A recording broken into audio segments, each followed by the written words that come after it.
and has the necessary tools to keep America safe. The community is a large and diverse place. We recognize the gravity of our investigation into Russia's interference in the 2016 U.S. elections, but I remind our constituents that while we investigate Russia, we are scrutinizing CIA's budget. While we're investigating Russia, we are still scrutinizing CIA's budget, NSA's 702 program, our nation's satellite program, and the entire IC effort to recruit and retain the best talent we can find in the world. More often than not, the committee conducts its work behind closed doors, a necessary step to ensure that our most sensitive sources and methods are protected. The sanctity of these sources and methods are at the heart of the intelligence community's ability to keep us safe and to keep our allies safe from those who seek to harm us. I've said repeatedly that I do not believe any committee that the committee does should be done in public. But I also recognize the gravity of the committee's current investigation and the need for the American people to be presented the facts so that they might make their own judgments. It is for that reason that this committee has now held its 10th open hearing of 2017, more than double that of the committee in recent years, and the 5th on the topic of Russian interference. Attorney General Sessions, this venue is your opportunity to separate fact from fiction and to set the record straight on a number of allegations reported in the press. For example, there are several issues that I'm hopeful we will address today.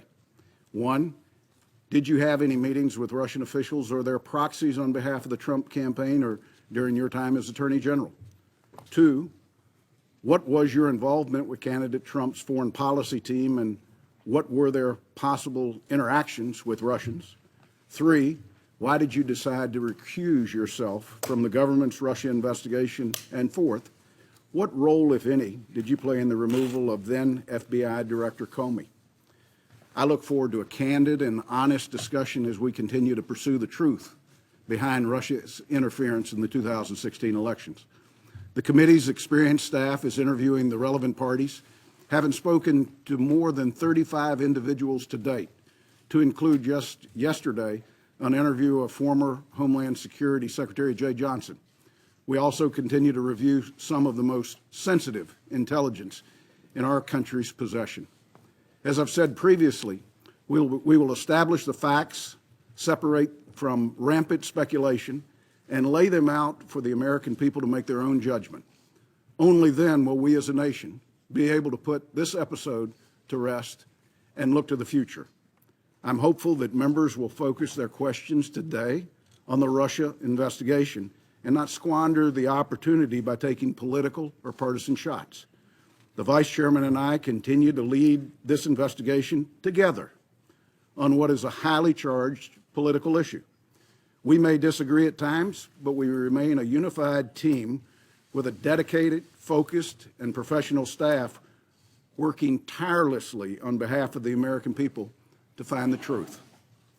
The committee has made much progress as the political winds blow forcefully around us, and I think all members would agree that despite a torrent of public debate on who and what committee might be best suited to lead on this issue, the Intelligence Committee has lived up to its obligation to move forward with purpose and above politics.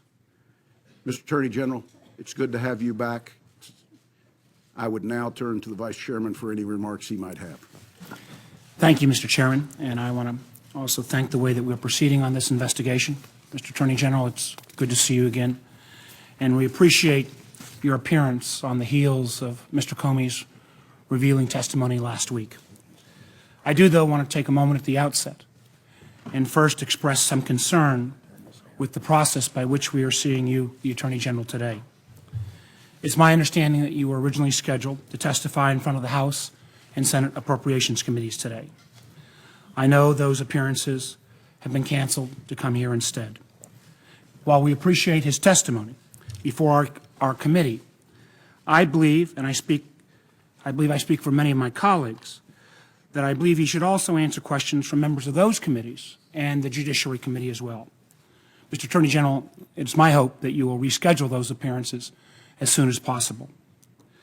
In addition, I want to say at the outset that while we consider your appearance today as just the beginning of our interaction with you and your department, Mr. Attorney General, we had always expected to talk to you as part of our investigation. We believed it would be actually later in the process. We're glad to accommodate your request to speak to us today, but we also expect to have your commitment to cooperate with all future requests and make yourself available as necessary to this committee for, as the chairman has indicated, this very important investigation. Now let's move to the subject of today's discussion. Let's start with the campaign. You were an early and ardent supporter of Mr. Trump.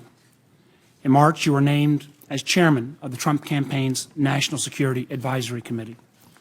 You were much more than a surrogate. You were a strategic advisor who helped shape much of the campaign's national security strategy. No doubt, you will have key insights about some of the key Trump associates that we're seeking to hear from in the weeks ahead. Questions have also been raised about some of your own interactions with Russian officials during the campaign. During your confirmation hearing in January, you said, quote, "You did not have communications with Russians." Senator Leahy later asked you in writing whether you'd been in contact with anyone connected to any part of the Russian government about the 2016 election. You answered, I believe, with a definitive no. Despite that, the fact is, as we discovered later, that you did have interactions with Russian government officials during the course of the campaign. In March, you acknowledged 2 meetings with the Russian ambassador. Yet, there's also been some public reports of a possible 3rd meeting at the Mayflower Hotel on April 27th. I hope that today you will help clear up those discrepancies. We also expect, and hope this is very important, that you'll be willing to provide the committee with any documents that we'd need to shed light on this issue, such as emails or calendars. Then, there's the topic of the firing of former FBI Director Comey. Last Thursday, we received testimony from Mr. Comey. Under oath, he outlined his very troubling interactions with the president, as well as the circumstances of his firing. A few disturbing points stood out. First, Mr. Comey, who has decades of experience at the Department of Justice and at the FBI, serving under presidents of both parties, was so unnerved by the actions of the president that he felt, quote, compelled to fully document every interaction they had. Mr. Comey sat where you are sitting today and testified that he was concerned that the President of the United States might lie about the nature of their meetings. That's a shocking statement from one of our nation's top law enforcement officials.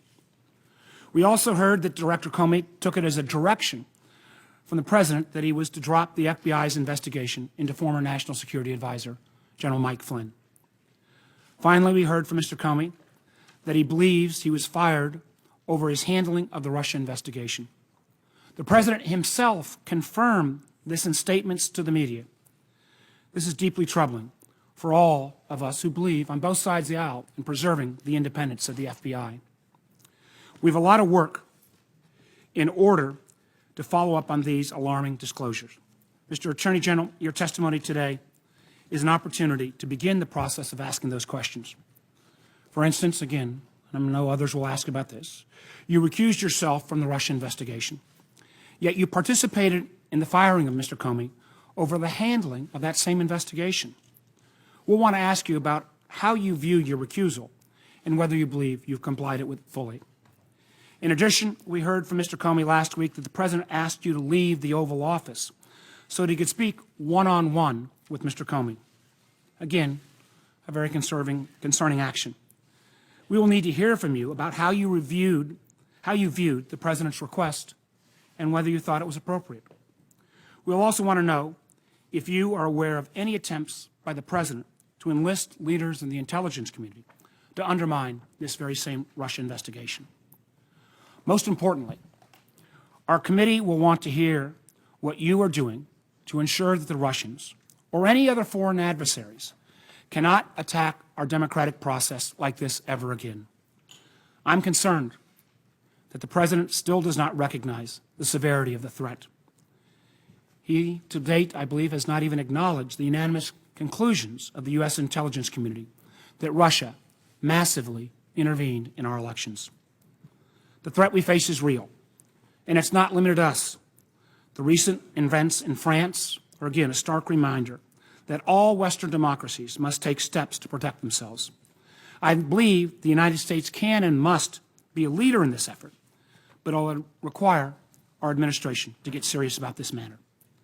Finally, in the past several weeks, we've seen a concerning pattern of administration officials refusing to answer public, unclassified questions about allegations about the President in this investigation. We had a hearing with this subject last week. I want to commend the chairman, who at the end of that hearing made very clear that our witnesses, it was not acceptable for our witnesses to come before Congress without answers. The American people deserve to know what's going on here. Thank you, Mr. Chairman. I look forward to the witness's testimony. Thank you, Vice Chairman. Attorney General Sessions, if you would stand, I will administer the oath to you. Raise your right hand, if you would, please. Do you solemnly swear to tell the truth and the whole truth and nothing but the truth, so help you God? I do. Please be seated.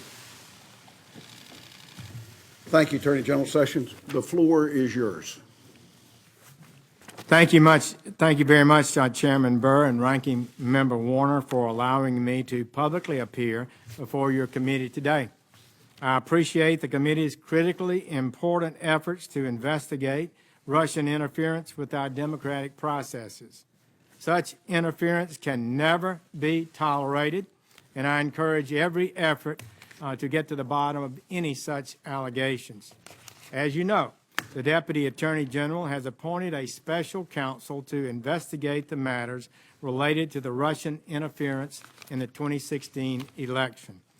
I'm here today to address several issues that have been specifically raised before this committee. And I appreciate the opportunity to respond to questions as fully as the Lord enables me to do so. But as I advise you, Mr. Chairman, and consistent with long-standing Department of Justice practice, I cannot and will not violate my duty to protect the confidential communications I have with the President. Now let me address some issues directly.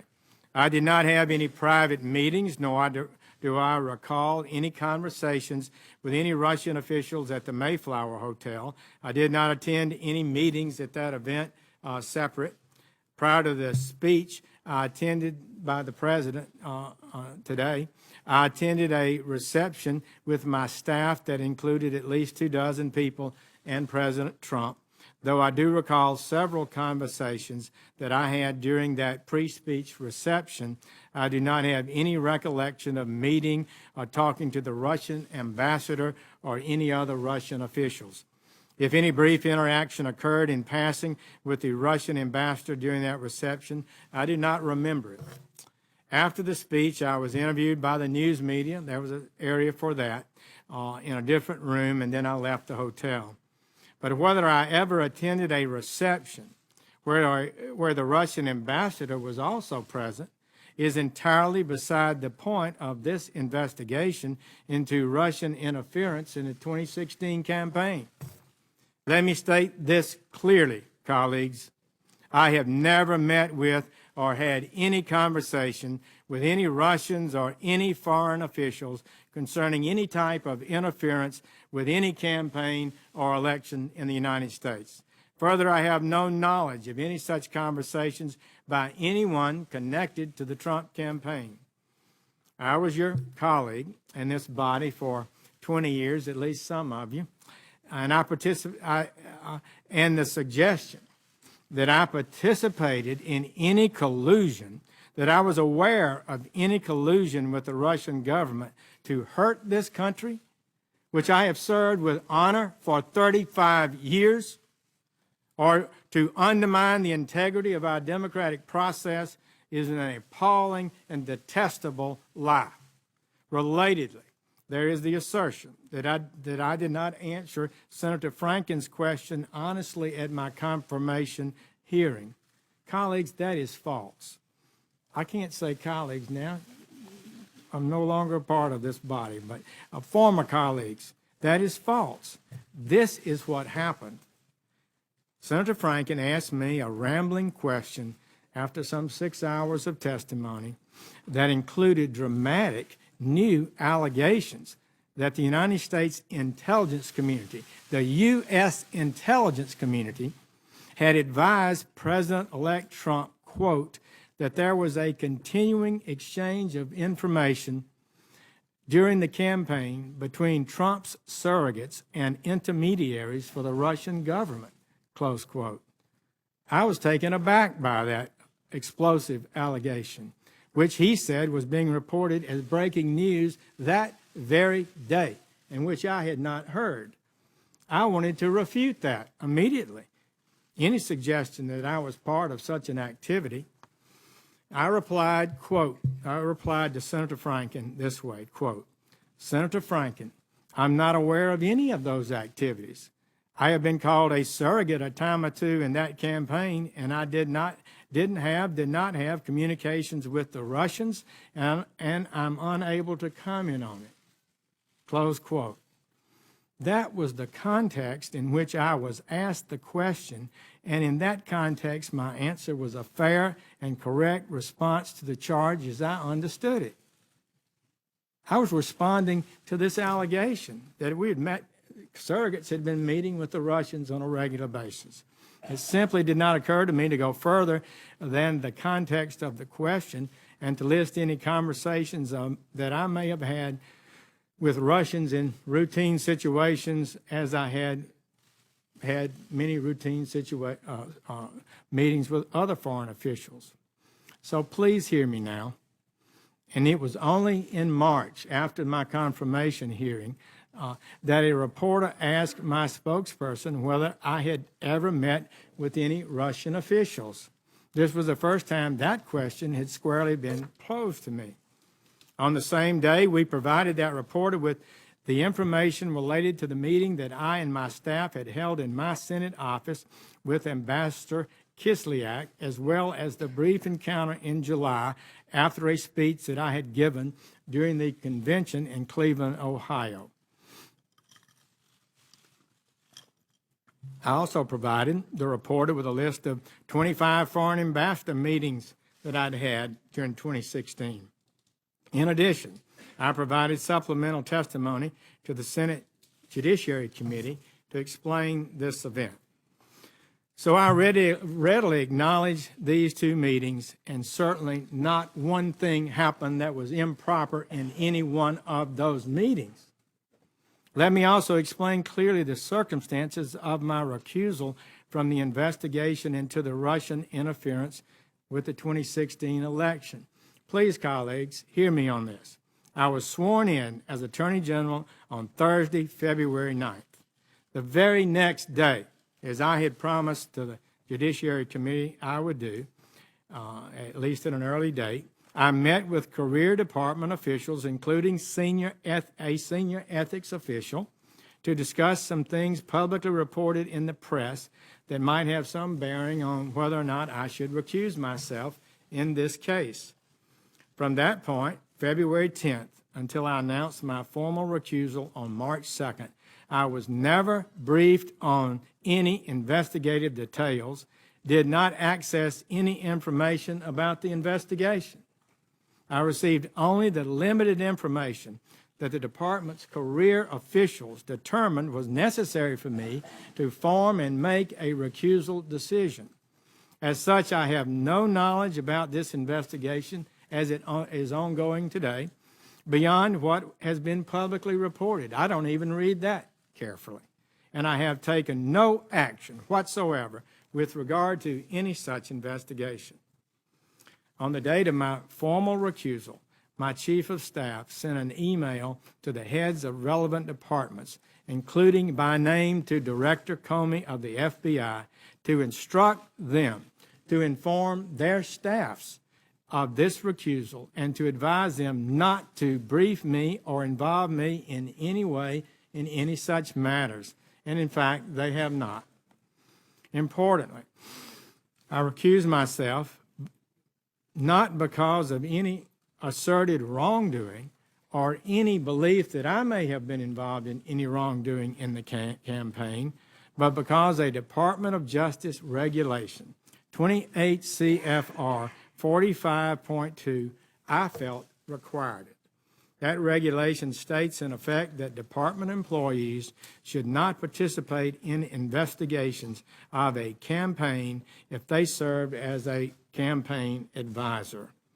So the scope of my recusal, however, does not and cannot interfere with my ability to oversee the Department of Justice, including the FBI, which has an $8 billion budget and 35,000 employees. I presented to the President my concerns and those of Deputy Attorney General Rod Rosenstein about the ongoing leadership issues at the FBI, as stated in my letter recommending the removal of Mr. Comey, along with the Deputy Attorney General's memorandum on that issue, which have been released publicly by the White House. Those represent a clear statement of my views. I adopted Deputy Attorney General Rosenstein's points that he made in his memorandum and made my recommendation. It is absurd, frankly, to suggest that a recusal from a single specific investigation would render the Attorney General unable to manage the leadership of the various Department of Justice law enforcement components that conduct thousands of investigations. Finally, during his testimony, Mr. Comey discussed a conversation that he and I had about the meeting Mr. Comey had with the President. I'm happy to share with the committee my recollection of that conversation that I had with Mr. Comey. Following a routine morning threat briefing, Mr. Comey spoke to me and my Chief of Staff. While he did not provide me with any of the substance of his conversation with the President, apparently the day before, Mr. Comey expressed concern about proper communications protocol with the White House and with the President. I responded.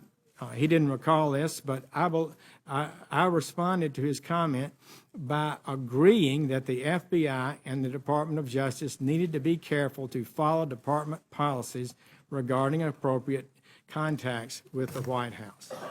Mr. Comey had served in the department for better than 2 decades, and I was confident that he understood and would abide by the well-established rules limiting communications with the White House, especially about ongoing investigations. That's what's so important to control. My comments encouraged him to do just that, and indeed, as I understand it, he in fact did that. Our Department of Justice rules on proper communications between the department and the White House have been in place for years. Mr. Comey well knew them. I thought and assumed correctly that he complied with them. So I'll finish with this. I recused myself from any investigation into the campaign for president, but I did not recuse myself from defending my honor against scurrilous and false allegations. At all times throughout the course of the campaign, the confirmation process, and since becoming Attorney General, I have dedicated myself to the highest standards. I've earned a reputation for that, at home and in this body, I believe, over decades of performance. The people of this country expect an honest and transparent government, and that's what we're giving them. This president wants to focus on the people of this country to ensure they are treated fairly and kept safe. The Trump agenda is to improve the lives of the American people. I know some have different ways of achieving this and different agendas, but that is his agenda, and it's one I share. Importantly, as Attorney General, I have a responsibility to enforce the laws of this nation, to protect this country from its enemies, and to ensure the fair administration of justice. And I intend to work every day with our fine team and the superb professionals in the Department of Justice to advance the important work we have to do. These false attacks, the innuendos, the leaks, you can be sure will not intimidate me. In fact, these events have only strengthened my resolve to fulfill my duty to reduce crime, to support our federal, state, and local law enforcement officers who work on our streets every day. Just last week, it was reported that overdose deaths in this country are rising faster than ever recorded. Last year was 52,000. The New York Times just estimated next year will be 62,000 overdose deaths. The murder rate is up over 10%, the largest increase since 1968. Together, we are telling the gangs, the cartels, the fraudsters, and the terrorists, we are coming after you, every one of our citizens, no matter who they are or where they live, has the right to be safe in their homes and communities. And I will not be deterred. I will not allow this great department to be deterred from its vital mission. Thank you, Mr. Chairman, Ranking Member Warner. I have a great honor to appear before you today, and I will do my best to answer your questions. General Sessions, thank you. Thank you for that testimony. I'd like to note for members, the chair and the vice chairman will be recognized for 10 minutes. Members will be recognized for 5 minutes. And I'd like to remind our members that we are in open session. No references to classified or committee-sensitive materials should be used relative to your questions. With that, I recognize myself at this time for 10 minutes. General Sessions, you talked about the Mayflower Hotel where the president gave his first foreign policy speech, and it's been covered in the press that the president was there, you were there, others were there. From your testimony, you said you don't remember whether Ambassador Kislyak was there, the Russian ambassador. Is that correct? I did not remember that, but I understand he was there, so I don't doubt that he was. I believe that representations are correct. In fact, I recently saw a video of him coming into the room. But you never remember having a conversation or a meeting with Ambassador Kislyak? I do not. And there was, in that event, was there ever a private room setting that you were involved in? No. With any? Other than the reception area that was shut off from, I guess, the main crowd, a couple of dozen, 2 to 3 dozen people. I would take for granted at an event like this, the president shook some hands. Yes, he came in and shook hands in the group. Okay. You mentioned that there were some staff that were with you at that event. My legislative director at the time, Your Senate staff? Senate legislative director, who was a retired U.S. Army colonel who'd served on the Armed Services staff with Senator John Warner before she joined my staff, was with me in the reception area and throughout the rest of the events. Would you say that you were there as a United States Senator or as a surrogate of the campaign for this event? I came there as an interested person, very anxious to see how President Trump would do in his first major foreign policy address. I believe he'd only given one major speech before. That would maybe at the Jewish AIPAC event. And so it was an interesting time for me to observe his delivery and the message he would make. That was my main purpose of being there. Now, you reported 2 other meetings with Ambassador Kislyak, one in July on the sidelines of the Republican convention, I believe, and one in September in your Senate office. Have you had any other interactions with government officials over the year in a campaign capacity? I'm not asking you from a standpoint of your Senate life, but in the campaign capacity.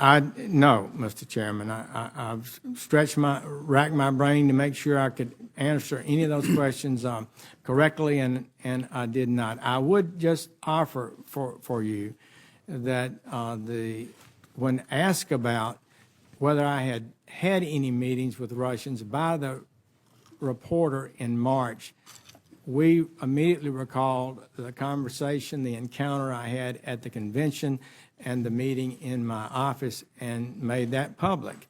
I never intended not to include that. I would have gladly have reported the meeting, the encounter that may have occurred, that some say occurred, in the Mayflower, if I had remembered it, or if it actually occurred, which I don't remember that it did.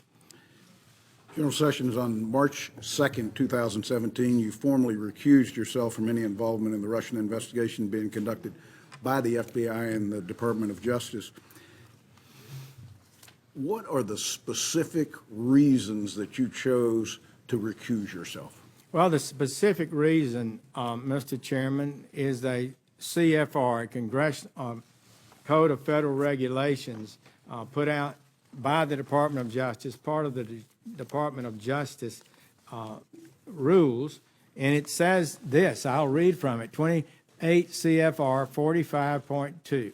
Unless authorized, no employee shall participate in a criminal investigation or prosecution if he has a personal or political relationship with any person involved in the conduct of an investigation. It goes on to say for political, in a political campaign, and it says if you have a close identification with an elected official or candidate arising from service as a principal advisor, you should not participate in an investigation of that campaign. So would you So say- many have suggested that my recusal is because I felt I was a subject of the investigation myself, that I may have done something wrong, but this is the reason I recused myself. I felt I was required to under the rules of the Department of Justice, and as a leader of the Department of Justice, I should comply with the rules, obviously. So did your legal counsel basically know from day one you would have to recuse yourself of this investigation because of the current statute? Well, I do have a timeline of what occurred. I was sworn in on the 9th, I believe, of February. I then, on the 10th, had my first meeting to generally discuss this issue where the CFR was not discussed. We had several other meetings, and it became clear to me over time that I qualified as a significant principal advisor type person to the campaign, and it was the appropriate and right thing for me to recuse myself. This could explain Director Comey's comments that he knew that there was a likelihood you would recuse yourself because he was probably familiar with the same statute. Well, I think probably so. I'm sure that the attorneys in the Department of Justice probably communicated with them. Because, Mr. Chairman, let me say this to you clearly.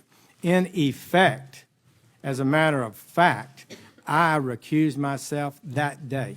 I never received any information about the campaign. I thought there was a problem with me being able to serve as Attorney General over this issue, and I felt I would possibly have to recuse myself, and I took the position, correctly I believe, not to involve myself in the campaign in any way, and I did not. You made a reference to your chief of staff sending out an email immediately notifying internally of your decision to recuse. Would you ask your chief of staff to make that email available? We would be pleased to do so, and I think I have it with me now. Thank you, General Sessions. Have you had any interactions with the special counsel, Robert Mueller, since his appointment? I have not. With regard to the email we sent out, Mr. Comey, Director Comey, indicated that he did not know that when I recused myself or did not receive notice, one of those emails went to him by name. So a lot happens in our offices. I'm not accusing him of any wrongdoing, but in fact, it was sent to him and to his name. Okay. General Sessions, as you said, Mr. Comey testified at length before the committee about his interactions with the president, in some cases highlighting your presence at those meetings. And you addressed the meeting where all were asked to leave except for Director Comey, and he had a private meeting with the president. And you said that he did inform you of how uncomfortable that was, and your recommendation was that the FBI and DOJ needed to follow the rules limiting further correspondence. Did Director Comey ever express additional discomfort with conversations that the president might have had with him, because he had 2 additional meetings and I think a total of 6 phone calls? That is correct. There's nothing wrong with the president having a communication with the FBI director.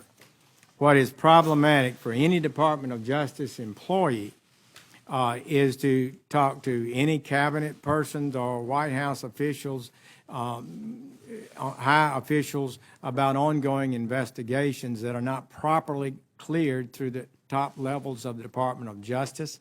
And so it was a regulation I think is healthy.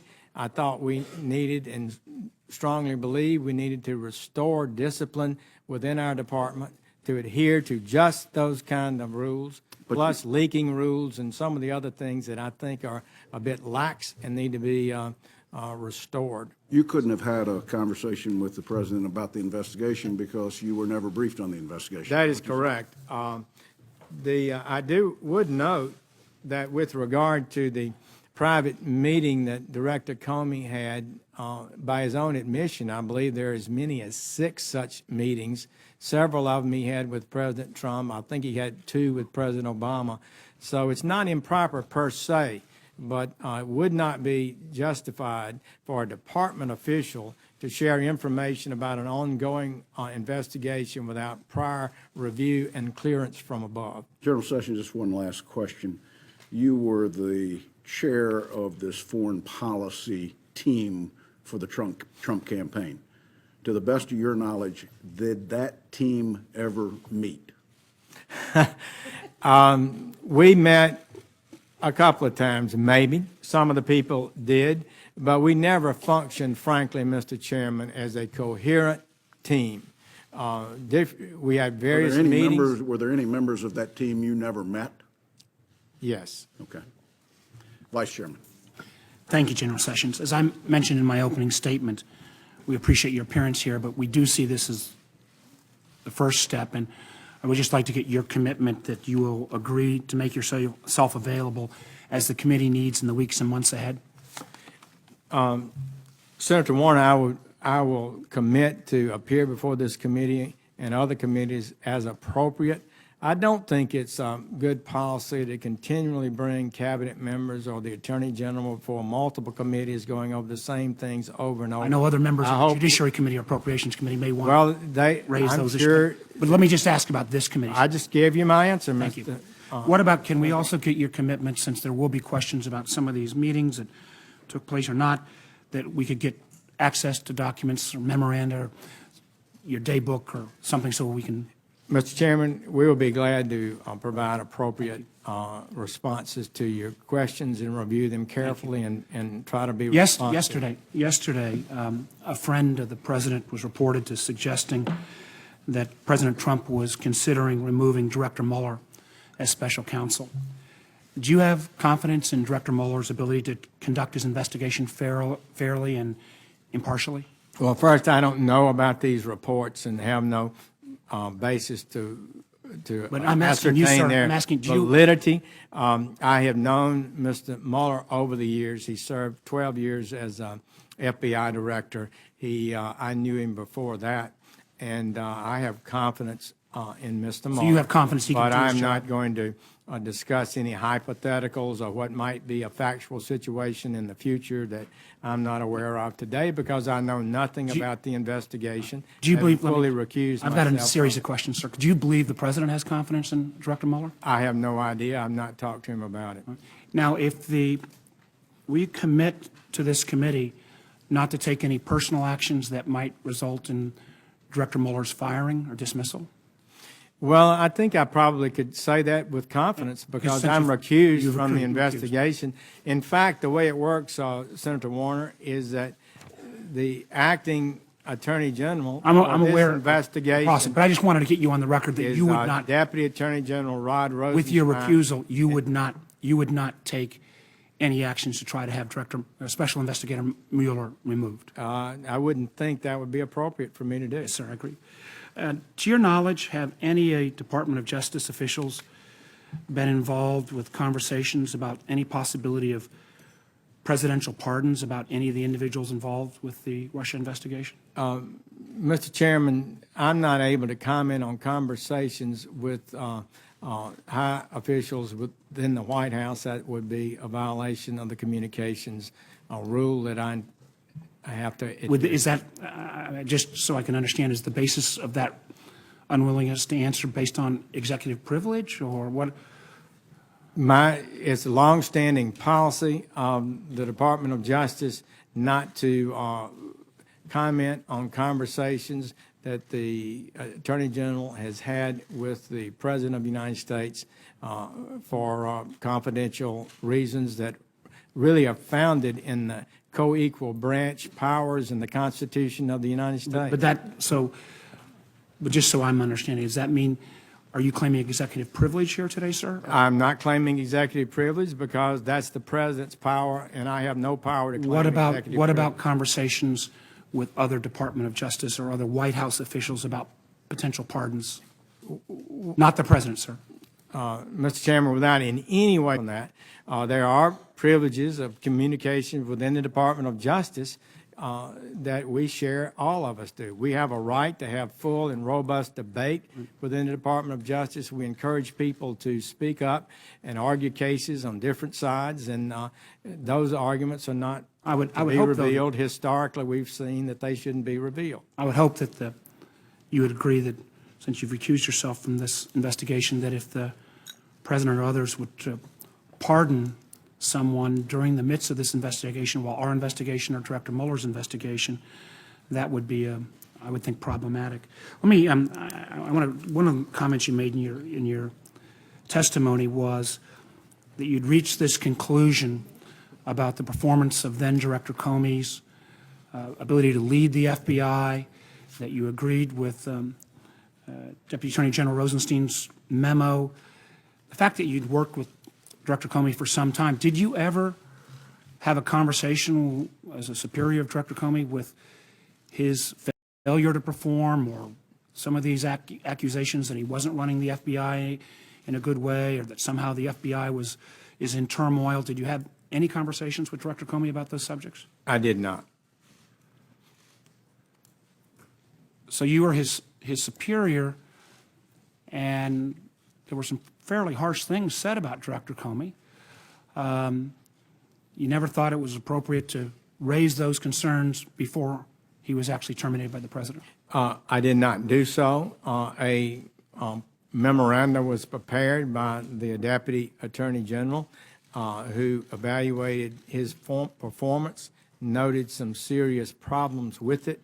And you agreed with those conclusions? I agreed with those. In fact, Senator Warner, we had talked about it even before I was confirmed and before he was confirmed.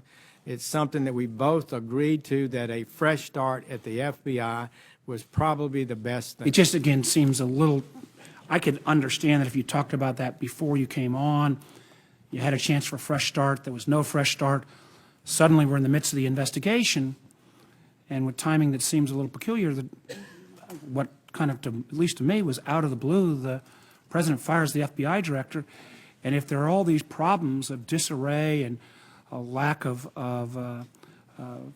esprit de corps at the FBI, all things that the acting director of the FBI denied is the case, I would have thought that somebody would have had that kind of conversation with Director Comey. He was at least been owed that. Let's go to the April 27th meeting. Has been brought up, I think the chairman brought it up. By the time April 27th came around, you'd already been named as the chair of then candidate Trump's National Security Advisory. So showing up that meeting would be appropriate, not only That as was the concerns- Mayflower Hotel. Right, yes, sir. Yes, sir. And my understanding was that the President's son-in-law, Jared Kushner, was at that meeting as well? I believe he was, yes. You don't recollect whether Mr. Kushner had any conversations with Ambassador Kislyak at that session? I do not. Okay. And to the best of your memory, you had no conversation with Ambassador Kislyak at that meeting? I don't recall it, Senator Warner. It would have been, certainly I can assure you, nothing improper if I'd had a conversation with him, and it's conceivable that occurred. I just don't remember it. But there was nothing in your notes or memory so that when you had a chance, and you did, I appreciate, correct the record about the other two sessions in response to Senator Frank and Senator Leahy, this one didn't pop into your memory that maybe in the overabundance of caution that you ought to report that this session as well? Well, I guess I could say that I possibly had a meeting, but I still do not recall it. And I did not in any way fail to record something in my testimony or in my subsequent letter intentionally false. I understand that, sir. I'm just trying to understand when you corrected the record, and clearly by the time you had a chance to correct the record, I would have thought that you would have known that Ambassador Kislyak was at that April 27th session. It received quite a bit of press notoriety. And again, echoing what the chairman has said, just again for the record, there was no other meeting with any other officials of the Russian government during the campaign season. Not to my recollection. And I would just say with regard to the two encounters, one at the Mayflower Hotel that you referred to. Yes, sir. I came there not knowing he was going to be there. I don't have any recollection of even knowing he would be there. I didn't have any communications with him before or after that event. And likewise, at the event at the convention, I went off the convention grounds to a college campus for an event that had been But set up. at the Mayflower event. Well, let me just follow this up on that one. I didn't know he would be in the audience and had no. So at the Mayflower briefly- event, though, Okay. there was this, I guess, kind of VIP reception first, and then people went into the speech. Is that just so I get a? That's my impression. That's my recollection. And you were part of the VIP reception? Yes. Yes, sir. General Sessions, one of the, again, troubling things that that I need to sort through is, Mr. Comey's testimony last week was that he felt uncomfortable when the president asked everyone else to leave the room. He left the impression that you lingered, with perhaps a sense that you felt uncomfortable about it as well. I'm going to allow you to obviously answer and correct if that's not the right impression. After this meeting took place, which clearly Director Comey felt had some level of uncomfortableness, you never asked Director Comey what took place in that meeting? Well, I would just say it this way. We were there. I was standing there, and without revealing any conversation that took place, what I do recall is that I did depart. I believe everyone else did depart, and Director Comey was sitting in front of the president's desk, and they were talking. So that's what I do remember. I believe it was the next day that he said something, expressed concern about being left alone with the president. But that in itself is not problematic. He did not tell me at that time any details about anything that was said that was improper. I affirmed his concern that we should be following the proper guidelines of the Department of Justice, and basically backed him up in his concerns, and that he should not carry on any conversation with the president or anyone else about an investigation in a way that was not proper. I felt he, so long in the department, former Deputy Attorney General, as I recall, knew those policies probably a good deal better than I did. Thank you, sir, and I thank you, Mr. Chairman, but it did appear that Mr. Comey felt that the conversation was improper. He was concerned about it, and his recollection of what he said to me about his concern is consistent with my recollection. Senator Risch. Attorney General Sessions, good to hear you talk about how important this Russian interference and active measures in our campaign is. I don't think there's any American who would disagree with the fact that we need to drill down to this, know what happened, get it out in front of the American people, and do what we can to stop it again. And that's what this committee was charged to do, and that's what this committee started to do. As you probably know, on February 14th, the New York Times published an article alleging that there was constant communications between the Trump campaign and the Russians and collusion regarding the election. Do you recall that article when it came out? Not exactly. Generally. But that was generally, I remember those charges And being made. Mr. Comey told us when he was here last week that he had a very specific recollection. In fact, he chased it down through the intelligence community and was not able to find a scintilla of evidence to that effect. Then he sought out both Republicans and Democrats up here to tell them that this was false, that there was no such facts anywhere that corroborated what the New York Times had reported. Nonetheless, after that, this committee took that on as one of the things, and we've spent really substantially more time on that than we have on the Russian active measures. We've been through thousands of pages of information, interviewed witnesses, and everything else. We're really no different than where we were when this whole thing started. But and there's been no reports that I know of any factual information in that regard. Are you aware of any such information of collusion? Is that arose from the dossier, so-called dossier, Senator Rich? Is that what you're referring to? Well, we're anywhere. I believe that's the report that Senator Franken hit me with when I was testifying, and it, I think, has been pretty substantially discredited, but you would know more than I. But what was said that would suggest I participated in the continuing communications with Russians over as a surrogate is absolutely false. Mr. Sessions, there's been all this talk about conversations and that you had some conversations with the Russians. Senators up here who are on either foreign relations, intelligence, or armed services, conversations with officers of other governments or ambassadors or what have you are everyday occurrences here, multiple time occurrences for most of us. Is that a fair statement? I think it is, yes. And indeed, if you run into one in a grocery store, you're going to have a conversation with them. Is that fair? Could very well happen. And Be nothing improper. all right. On the other hand, collusion with the Russians or any other government for that matter, when it comes to our elections, certainly would be improper and illegal. Would that be a fair statement? Absolutely. All right.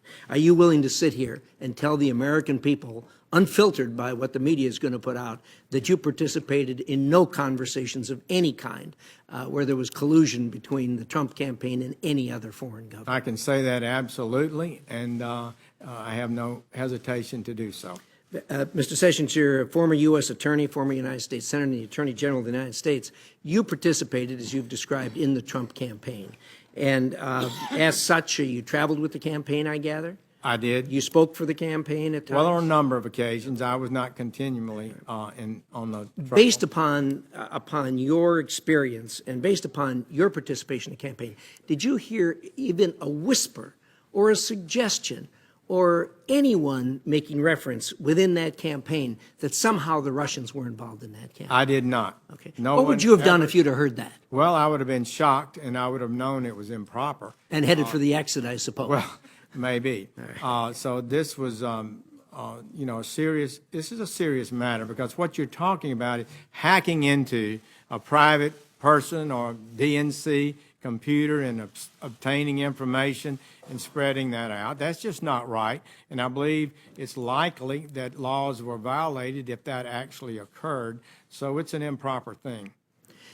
Mr. Sessions, has any person from the White House or the administration, including the President of the United States, either directed you or asked you to do any unlawful or illegal act since you've been Attorney General of the United States? No, Senator Rich, not. Thank you, Mr. Chairman. Senator Feinstein. Thanks very much, Mr. Chairman. Welcome, Attorney General. Thank you. On May 19th, Mr. Rosenstein, in a statement to the House of Representatives, essentially told them that he learned on May 8th that President Trump intended to remove Director Comey. When you wrote your letter on May 9, did you know that the President had already decided to fire Director Comey? Senator Feinstein, I would say that I believe it's been made public that the President asked us our opinion it was given, and he asked us to put that in writing. I don't know how much more he said about it than that, but I believe he has talked about it, and I would let his words speak for themselves. Well, on May 11th, on NBC Nightly News, 2 days later, the president stated he was going to fire Comey regardless of the recommendation. So I'm puzzled about the recommendation because the decision had been made. So what was the need for you to write a recommendation? Well, we were asked our opinion, and when we expressed it, which was consistent with the memorandum and letter we wrote, I felt comfortable, and I guess the Deputy Attorney General did too, in providing that information in writing. So do you concur with the president that he was going to fire Comey regardless of recommendation because the problem was the Russian investigation? Senator Feinstein, I guess I'll just have to let his words speak for himself. I'm not sure what was in his mind explicitly when we talked with him. Did you ever discuss Director Comey's FBI handling of the Russia investigations with the president or anyone else? Senator Feinstein, that would call for a communication between the Attorney General and the that. President, and I'm not able to comment on that. You are not able to answer the question here, whether you ever discussed that with him? That's correct. And how do you view that, since you discussed his termination, why wouldn't you discuss the reasons?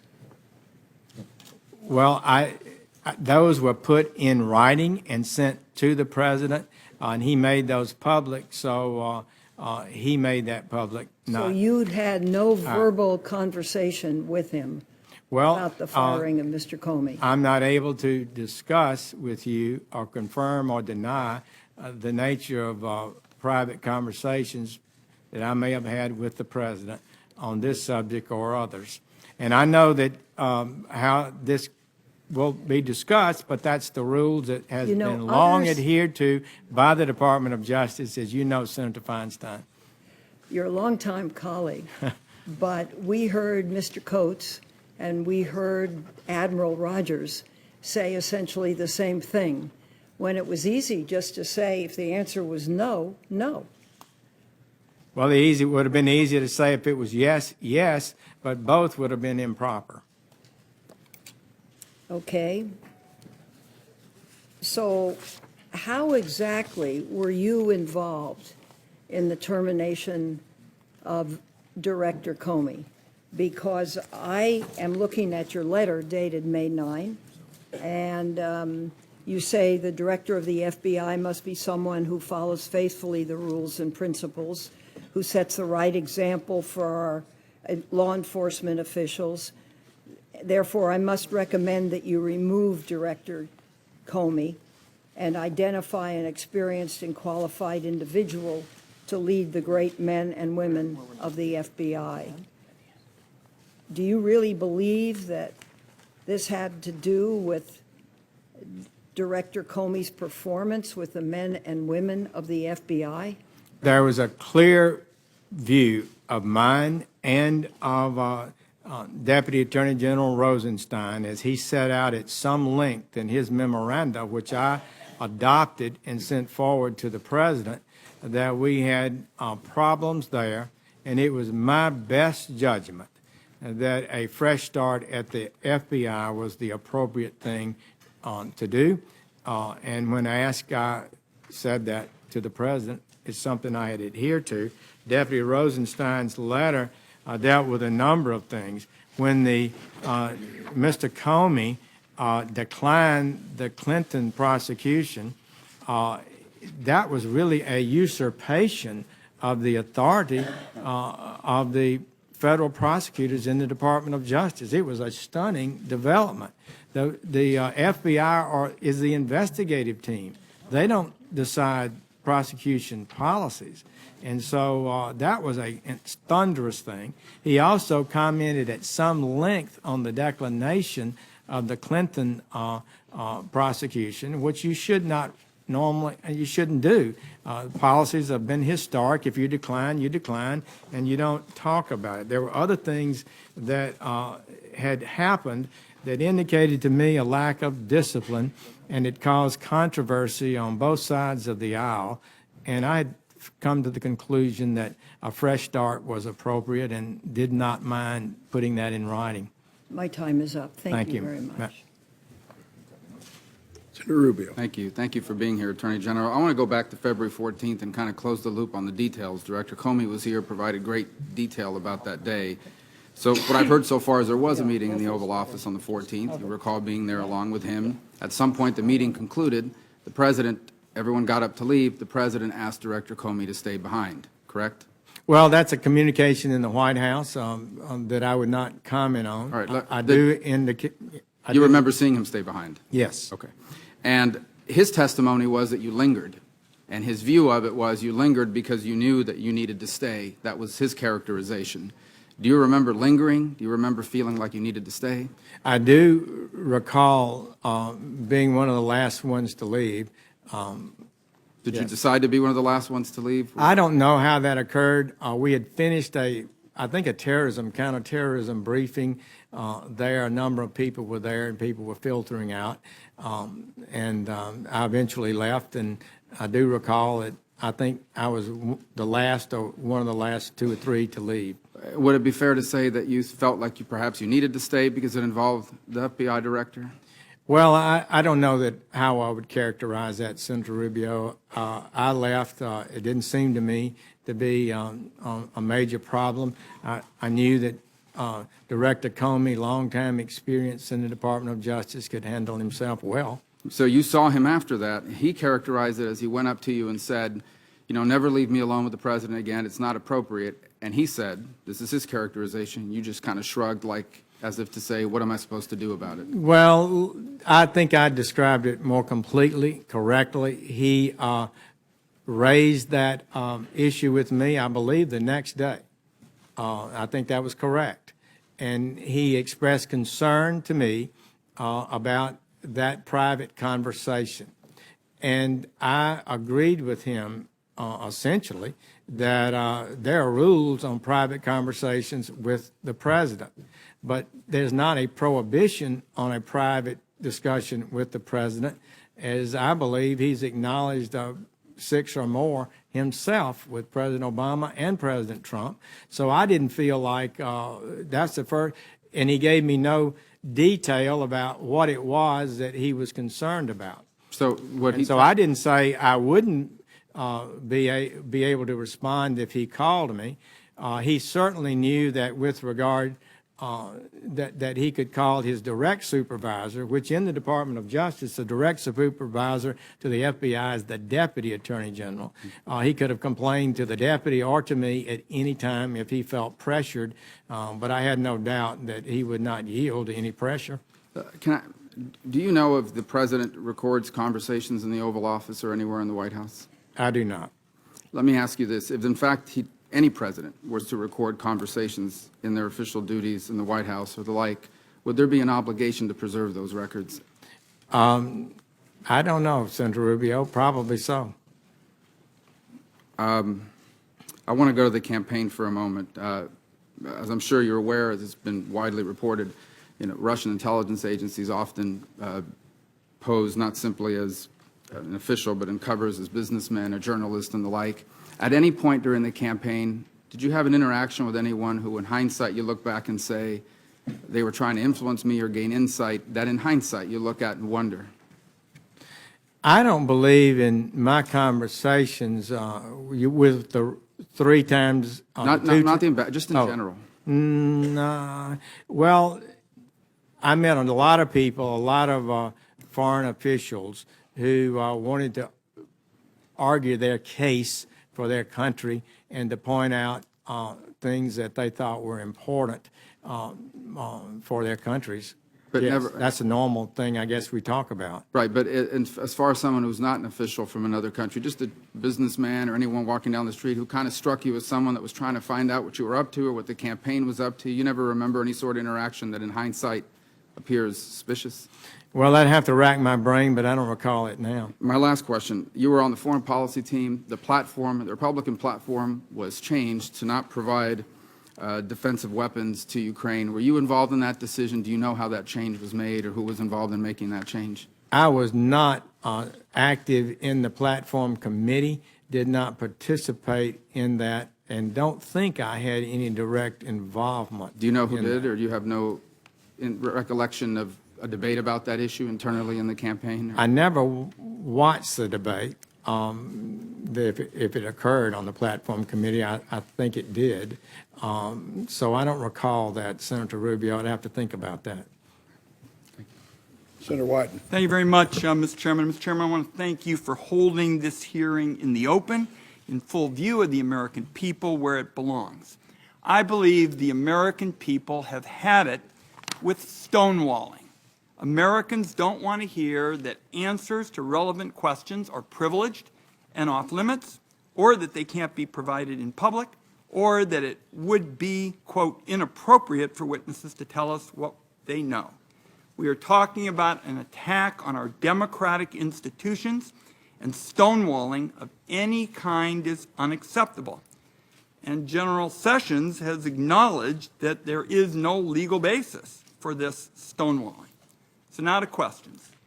Last Thursday, I asked former Director Comey about the FBI's interactions with you, General Sessions, prior to your stepping aside from the Russian investigation. Mr. Comey said that your continued engagement with the Russian investigation was, quote, problematic, and he, Mr. Comey, could not discuss it in public. Mr. Comey also said that FBI personnel had been calling for you to step aside from the investigation at least 2 weeks before you finally did so. Now, in your prepared statement, you stated you received only, quote, limited information necessary to inform your recusal decision. But given Director Comey's statement, we need to know what that was. Were you aware of any concerns at the FBI or elsewhere in government about your contacts with the Russians or any other matters relevant to whether you should step aside from the Russian investigation? Senator Wyden, I am not stonewalling. I am following the historic policies of the Department of Justice. You don't walk into any hearing or committee meeting and reveal confidential communications with the President of the United States, who's entitled to receive confidential communications in your best judgment about a host of issues, and have to be accused of stonewalling for not answering them. So I would push back on that. Secondly, Mr. Comey, perhaps he didn't know, but I basically recused myself the first day I got into the office because I never accessed files. I never learned the names of investigators. I never met with them. I never asked for any documentation. The documentation, what little I received, was mostly already in the media and was presented by the senior ethics, public responsibility, professional responsibility attorney in the department. General, and I made a honest and proper decision to recuse myself, as I told Senator Feinstein and the members of the committee I would do when they confirmed me. General Sessions, respectfully, you're not answering the question. Well, what is the question? The question is, Mr. Comey said that there were matters with respect to the recusal that were problematic and he couldn't talk about them. What are they? Why don't you tell me? There are none, Senator Wyden. There are none. I can tell you that for absolute certainty. This is a secret innuendo being leaked out there about me, and I don't appreciate it. And I've tried to give my best and truthful answers to any committee I've appeared before, and it's really people are suggesting through innuendo that I have been not honest about matters, and I've tried to be honest. My time is short. You've made your point that you think Mr. Comey is engaging in innuendo. We're going to keep digging on Well, this. Senator Wyden, he did not say that. I don't. Did He he said it say- was problematic, and I asked you Well- what was problematic about it. Some of that leaked out of the committee that he said in closed sessions. Okay. One more question. I asked former FBI director whether your role in firing him violated your recusal, given that President Trump said he fired Comey because of the Russian investigation. Director Comey said this was a reasonable question. So I want to ask you just point blank, why did you sign the letter recommending the firing of Director Comey when it violated your recusal? It did not violate my recusal. It did not violate my recusal. That would be the answer to that. And the letter that I signed represented my views that had been formulated for some time. Mr. Chairman, just if I can finish, that answer, in my view, doesn't pass the smell test. The president tweeted repeatedly about his anger at investigations into his associates in Russia. The day before you wrote your letter, he tweeted that the collusion story was a total hoax and asked, when will this taxpayer-funded charade end?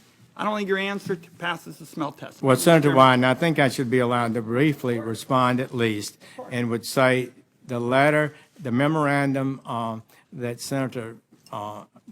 Deputy Rosenstein wrote, and my letter that accompanied it, represented my views of the situation.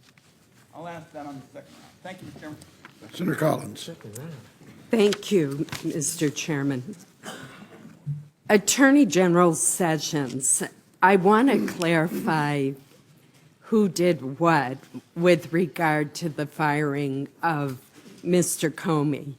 First of all, let me ask you, when did you have your first conversation with Rod Rosenstein about Mr. Comey? We talked about it before either one of us were confirmed. It was a topic of, conversation among people who'd served in the department a long time. They knew that what had happened that fall was pretty dramatically unusual. Many people felt it was very wrong. And so it was in that context that we discussed it, and we both found that we shared a common view that a fresh start would be appropriate. And this was based on Mr. Comey's handling of the investigation involving Hillary Clinton, in which you said that he usurped the authority of prosecutors at the Department of Justice? Yes, that was part of it, and the commenting on the investigation in ways that go beyond the proper policies. We need to restore, Senator Collins, I think, the classic discipline in the department. My team, we've discussed this. There's been too much leaking and too much talking publicly about investigations. In the long run, the department historic rule that you remain mum about ongoing investigations is the better policy. Now, subsequently, the president asked for you to put your views in writing. You've testified today. And I believe that you were right to recuse yourself from the ongoing Russian investigation. But then on May 9th, you wrote to the president recommending that Mr. Comey be dismissed. And obviously, this went back many months to the earlier conversations you had had with Mr. Rosenstein. But my question is, why do you believe that your recommendation to fire Director Comey was not inconsistent with your March 2nd recusal? Thank you. The recusal involved one case involved in the Department of Justice and in the FBI. They conduct thousands of investigations. I'm the Attorney General of the United States. It's my responsibility to our Judiciary Committee and other committees to ensure that that department is run properly. I have to make difficult decisions, and I do not believe that it is a a sound position to say that if you're recused for a single case involving any one of the great agencies like DEA or U.S. Marshals or ATF that are part of the Department of Justice, you can't make a decision about the leadership in that agency. Now, if you had known that the president subsequently was going to go on TV and in an interview with Lester Holt of NBC would say that this Russian thing was the reason for his decision to dismiss the FBI director, would you have felt uncomfortable about the timing of the decision? Well, I would just say this, Senator Collins. I don't think it's appropriate to deal with those kind of hypotheticals. I have to deal in actual issues, and I would respectfully not comment on that. Well, let me ask you this. In retrospect, do you believe that it would have been better for you to have stayed out of the decision to fire Director Comey? I think it's my responsibility. I mean, I was appointed to be Attorney General. Supervising all the federal agencies is my responsibility. Trying to get the very best people in those agencies at the top of them is my responsibility, and I think I had a duty to do so. Now, Director Comey testified that he was not comfortable telling you about his one-on-one conversation with the president on February 14th because he believed that you would shortly recuse yourself from the Russian investigation, which you did. Yet, Director Comey testified that he told no one else at the department outside of the senior leadership team at the FBI. Do you believe that the director had an obligation to bring the information about the president saying that he hoped he could let Michael Flynn go to someone else at the Department of Justice? There are an awful lot of lawyers at the Department of Justice, some 10,000 by last count. I think the appropriate thing would have been for Director Comey to talk with the acting Deputy Attorney General, who is his direct supervisor. That was Dana Bente, who had 33 years in the Department of Justice and was even then still serving for 6 years and continues to serve as Attorney General appointed by President Obama. So he's a man of great integrity, and everybody knows it, a man of decency and judgment. If he had concerns, I think he should have raised it to Deputy Attorney General Bente, who would be the appropriate person in any case, really. But if he had any concern that I might be recusing myself, that would be a double reason for him to share it with Deputy Attorney General Bente. Thank you. Senator Heinrich.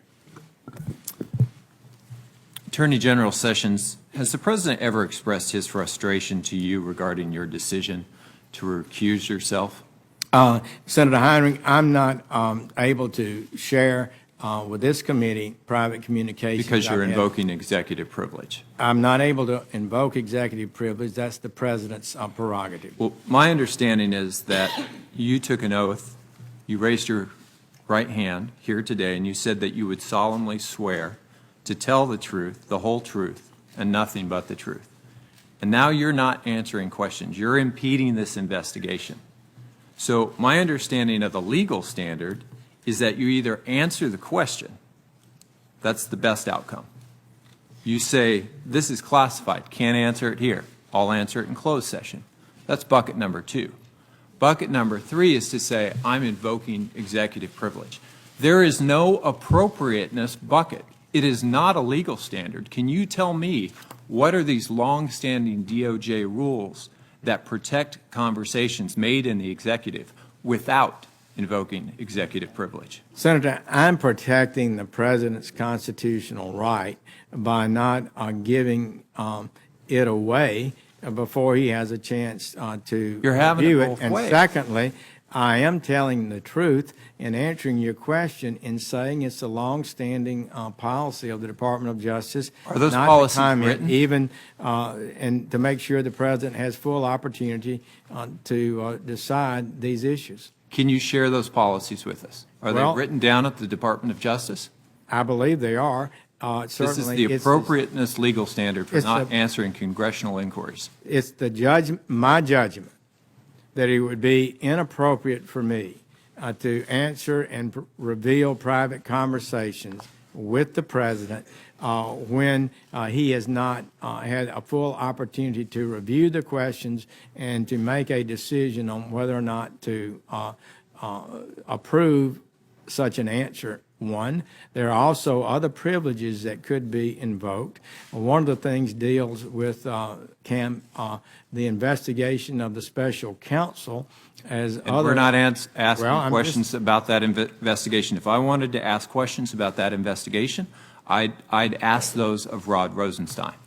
I'm asking about your personal knowledge from this committee, which has a constitutional obligation to get to the bottom of this. There are two investigations here. There is a special counsel investigation.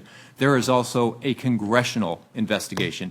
And you are obstructing that congressional investigation by not answering these questions. And I think your silence, like the silence of Director Coates, like the silence of Admiral Rogers, speaks volumes. I would say that I have consulted with senior career attorneys in the department. I suspect and they you believe have. this is consistent with my duties. Senator Risch asked you a question about appropriateness. If you had known that there had been anything untoward with regard to Russia and the campaign, would you have headed for the exits? Your response was maybe. Why wasn't it a simple yes? Well, if there was a improper, illegal relationship in an effort to impede or influence this campaign, I absolutely would have departed. I think that's a good answer. I'm not sure why it wasn't the answer in the first place. I find it did strange answer. that neither you nor Deputy Attorney General Rod Rosenstein brought up performance issues with Director Comey. And in fact, Deputy FBI Director McCabe has directly refuted any assertion that there were performance issues. This is troubling because it appears that the President decided to fire Director Comey because he was pursuing the Russia investigation and had asked you to come up with an excuse. When your assessment of Director Comey didn't hold up to public scrutiny, the President finally admitted that he had fired Director Comey because he was pursuing the Russia investigation, i.e. the Lester Holt interview. You've claimed that you did not break recusal when participating in Director Comey's firing, but it appears that his firing was directly related to Russia, not departmental mismanagement. How do you square those two things? Well, you had a lot in that question. Let me say first, within a week or so, I believe May 3rd, Director Comey testified that he believed the handling of the Clinton declination was proper and appropriate, and he would do it again. I know that was a great concern to both of us because it did not, that represented something that I think most professionals in the Department of Justice would totally agree, that the FBI investigative agency does not decide whether to prosecute or decline criminal cases. Pretty breathtaking usurpation of the responsibility of the Attorney General. So that's how we felt. That was sort of additional concern that we had heading the FBI, someone who boldly asserted the right to continue to make such decisions. That was one of the things we discussed. That was in the memorandum, I believe, and it was also an important factor for us. Before I recognize Senator Blunt, I would like the record to show that last night, Admiral Rogers spent almost 2 hours in closed session with almost the full committee, fulfilling his commitment to us in the hearing that in closed session he would answer the question, and I think it was thoroughly answered, and all members were given an opportunity to ask questions. I just want the record to show that with what Senator Heinrich stated. Senator Blunt. Thank you, Chairman. Attorney General, it's good to see you here. It's good to see Mary. I know that there are probably other places you'd both rather be today, but you've always looked at public service as something you did together, and it's good to see you here together and know that your family continues to be proud and supportive of what you do. Thank you. I'm blessed indeed. I agree with that. I agree with that. Let me just get a couple of things clear in my mind here of notes I've taken while people were asking questions and you were talking. On the April 27th, 2016 event, I think that's the Mayflower Hotel speech that the presidential candidate gave on foreign policy. You didn't have a room at that event where you had private meetings, did you? No, I did not. And as I understand it, you went to a reception that was attended by how many people? I think 2 to 3 dozen. 2 to 3 dozen people. You went in, heard a speech, and then may have seen people on your way out. Correct. So when you said you possibly had a meeting with Mr. Kislyak, did you mean you possibly met him? I didn't have any formal I would meeting with assume him. a I'm meeting- confident of that, but I may have had an encounter during the reception. That's the only thing I cannot say with certainty. I did not. That's all I can Well, that's tell what I you. thought you were saying, but sometimes when I hear I had a meeting, that would mean more to me than I met somebody. Right. You might have met him at the reception. Could you have met other ambassadors at that reception as well? I could. I remember one in particular that we had a conversation with, whose country had an investment in Alabama, and we talked at a little length about that. I remember that, but otherwise have no recollection of a discussion with the Russian ambassador. All right. So you were there. You've read since he was there. You may have seen him, but you had no room where you were having meetings with individuals to have discussions at the Mayflower Hotel that day. No, that is correct. Well, whenever you talked to Mr. Comey after he had had his meeting with the president, you think that was probably the next day? You didn't stay afterwards and see him after he left the Oval Office that night? No. I understand his testimony may have suggested that it happened right afterwards, but it was either the next morning, which I think it was, or maybe the morning after that. We had a 3 times a week national security briefing with the FBI that I undertake, and so it was after that we had that conversation. We had that conversation. Now, what I'm not quite clear on is, did you respond when he expressed his concern or not? Yes, I did respond. I think he's incorrect. He indicated, I believe, that he was not totally sure of the exact wording of the meeting, but I do recall my chief of staff was with me, and we recall that I did affirm the longstanding written policies of the Department of Justice concerning communications with the White House. We have to follow those rules, and in the long run, you're much better off if you do. They do not prohibit communications one-on-one by the FBI director with the president, but if that conversation moves into certain areas, it's the rules apply to the Department of Justice. So it's a duty of the FBI agent to say, Mr. President, I can't talk about that. That's the way that should work. And apparently it did, because he says he did not improperly discuss matters with the president. When Mr. Comey talked to you about that meeting, did he mention Mr. Flynn? No. He mentioned no facts of any kind. He did not mention to me that he'd been asked to do something he thought was improper. He just said he was uncomfortable, I believe, with it. After that discussion with Mr. Comey, Actually, I don't know that he said he was uncomfortable. I think he said maybe it was what he testified to was perhaps the correct wording. I'm not sure exactly what he said, but I don't dispute it.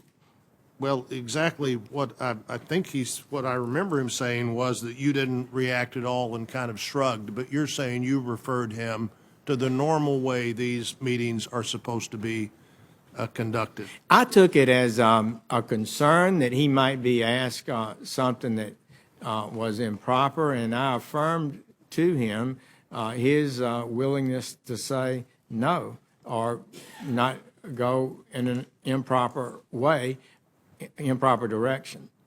I'd just say finally, I'm assuming you wouldn't talk about this because it would relate to the May 8th meeting, but my sense is that no decision is final until it's carried out. My guess is that there are people at this dais who have said they were going to let somebody go or fire somebody that never did that. So the fact that the president said that on May 8th doesn't mean that the information he got from you on May 9th was not necessary or impactful. And I'm sure you're not going to say how many times the president said we ought to get rid of that person, but I'm sure that's happened. And Chairman, I'll. Senator King. Mr. Attorney General, thank you for joining us today. I respect Thank your you. willingness to be here. Thank You you. testified a few minutes ago, I'm not able to invoke executive privilege. That's up to the president. Has the president invoked executive privilege in the case of your testimony here today? He has not. Then what is the basis of your refusal to answer these questions? Senator Kane, the president has a constitutional. I understand that, I'm- but the president hasn't asserted it. Well, I'll You give- said you don't have the power to assert the power of executive privilege, so what is the legal basis for your refusal to answer these questions? I am protecting the right of the president to assert it if he chooses, and there may be other privileges that could apply in this circumstance.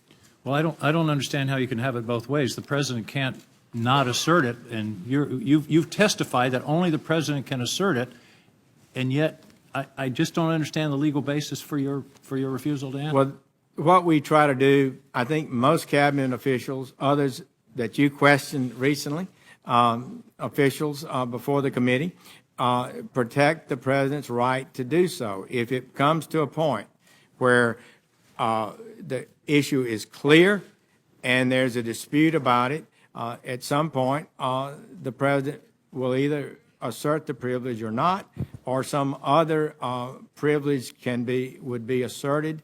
But at this point, I believe it's premature for You're me asserting to a privilege that the president, you've testified. it'd be premature for me to deny the president a full and intelligent choice about executive privilege. That's not necessary at this point. You testified a few minutes ago that, quote, we were asked for our opinion. Who asked for your opinion? You mean, You testified we were asked for our opinion. You my and understanding Rod is, I believe I'm correct in saying the president has said so, that. So he didn't ask you directly? I thought you were asking about the privilege, so. No, I'm sorry. You want to go back to I'm the. saying, you said, quote, we were asked for our opinion, you and Mr. Rosenstein. I believe that was appropriate for me to say that because I think the president. No, I'm said- just asking you, I'm who just saying asked why. you for your opinion? Ye- Who asked you for your Yes, opinion? right. The president asked for our opinion. All right, so you just testified as to the content of a communication to the That president. is correct, but I believe he's already revealed that. I believe I'm correct in saying that. That's why I indicated that when I answered that question. But if he hasn't, and I'm in error, So you I can be would s- have constricted his constitutional right of privilege. So you're being, correct. you're being selective about the use. No, I'm not intentionally. I'm doing so only because I believe he made that. In any of your He's discussions been with the public president about that. about the firing of James Comey, did the question of the Russian investigation ever come up? I cannot answer that because it was a communication by the president, or if any such occurred, it would be a communication that he has not waived. But he has not asserted the executive privilege. He has not asserted executive privilege Do you today. believe the Russians interfered with the 2016 elections? It appears so. The intelligence community seems to be united in that. But I have to tell you, Senator King, I know nothing but what I've read in the paper. I've never received any detailed briefing on how hacking occurred or how information was alleged to have influenced the campaign. Between the election, there was a memorandum from the intelligence community on October 9th that detailed what the Russians were doing after the election, before the inauguration. You never sought any information about this rather dramatic attack on our country? No, I was- You never asked for a briefing or attended a briefing or read the intelligence reports? You might have been very critical of me if I, as an active part of the campaign, was seeking intelligence relating to something that might be relevant to the campaign. I'm not sure that would I'm have not been. talking about the campaign. I'm talking about what the Russians did. You received no briefing on the Russian active measures in connection with the 2016 election. No, I don't believe I ever did. Let's go to your letter of May 9th. You said, based upon my evaluation and for the reasons expressed by the deputy, was that a written evaluation? My evaluation was an evaluation that had been going on for some months. Is there a written evaluation? I did not make one. I think you could classify Deputy Attorney General Rosenstein's memorandum as an evaluation, one that, and he was the direct supervisor of the FBI director. And his evaluation was based 100% on the handling of the Hillary Clinton emails. Is that correct? Well, in a number of other matters, but as I recall, but he did explicitly lay out the errors that he thought had been made in that process by the director of the FBI. I thought they were cogent and accurate and far more significant than I think a lot of people have understood. Thank you, Mr. Chairman. Senator Langford. Thank you, Mr. Chairman. Attorney General Sessions, good to see you again. Thank you. You speak as a man eager to set the record straight. And you've spoken very plainly from the very beginning, from your opening statement all the way through this time. I am amazed at the conversations, as if an attorney general has never said there were private conversations with the president, and we don't need to discuss those. It seems to be a short memory about some of the statements Eric Holder would and would not make to any committee in the House or the Senate. And would or would not turn over documents, even requested, that had to go all the way through the court system to finally the courts having to say, no, the president can't hold back documents and the attorney general can't do that. So somehow some accusation that you're not saying every conversation about everything. There's a long history of attorney generals standing beside the president saying there are some conversations that are confidential. And then it can be determined from there. It does seem as well that every unnamed source story somehow gets a hearing. I was in the hearing this morning with Rod Rosenstein as we dealt with the appropriations request that originally obviously you were scheduled to be at, that Rod Rosenstein was taking your place to be able to cover. He was very clear. He was peppered with questions about Russia during that conversation as well. He was very clear that he has never had conversations with you about that, and that you have never requested conversations about that. He was also peppered with questions of the latest rumor of the day, that is somehow the president is thinking about firing Robert Mueller and getting rid of him, and was very clear that Rosenstein himself said, I am the only one that could do that, and I'm not contemplating that, nor would I do that. And no one has any idea where the latest unnamed source story of the day is coming from, but somehow it's grabbing all the attention. I do want to be able to bring up a couple of things to you specifically. One is to define the word recuse. And I come back to your email that you sent to Jim Comey and others that day on March the 2nd. This was what you had said during your in your email. After careful consideration following meetings with Career Department officials over the course of this past several weeks, the Attorney General has decided to recuse himself from any existing or future investigations of any matters related in any way to the campaigns for President of the United States. The Attorney General's recusal is not only with respect to such investigations, if any, but also extends to the Department of responses to congressional and media inquiries related to such investigations. Is that something you have maintained from March 2nd on? Absolutely. Actually, I maintained it from the first day I became Attorney General. We discussed those matters, and I felt until and if I ever made a decision to not recuse myself, I should not, as abundance of caution, involve myself in studying the investigation or evaluating it. Right. So I did not.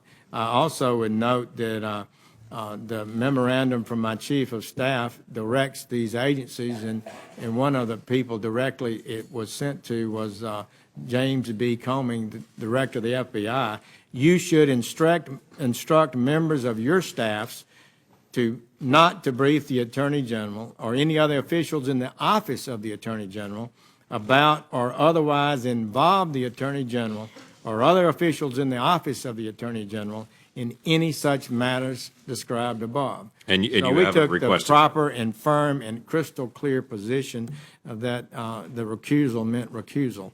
Relating to this April 27th meeting, non-meeting, in the same room at the same time, the national interest was asked specifically about this as well. Who was the host of that event?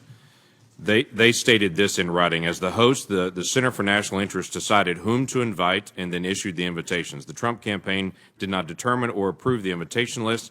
Guests at the event included both Democrats and Republicans, with some among the latter supporting other candidates. Most of the guests were Washington-based foreign policy experts and journalists. Center for National Interest invited Russian Ambassador Kislyak and several other ambassadors to the speech. We regularly invite ambassadors and other foreign representatives to our events to facilitate dialogue. And then they stated, we seated all four in the front row during the speech in deference to their diplomatic status. The Trump campaign had nothing to do with the seating arrangement. The Center for National Interest extended equal treatment to the four ambassadors attending the event and invited each to a short reception prior to the Trump speech. The reception included approximately 24 guests in a receiving line. The line moved quickly, and any conversations with Mr. Trump in that setting were inherently brief and could not be private.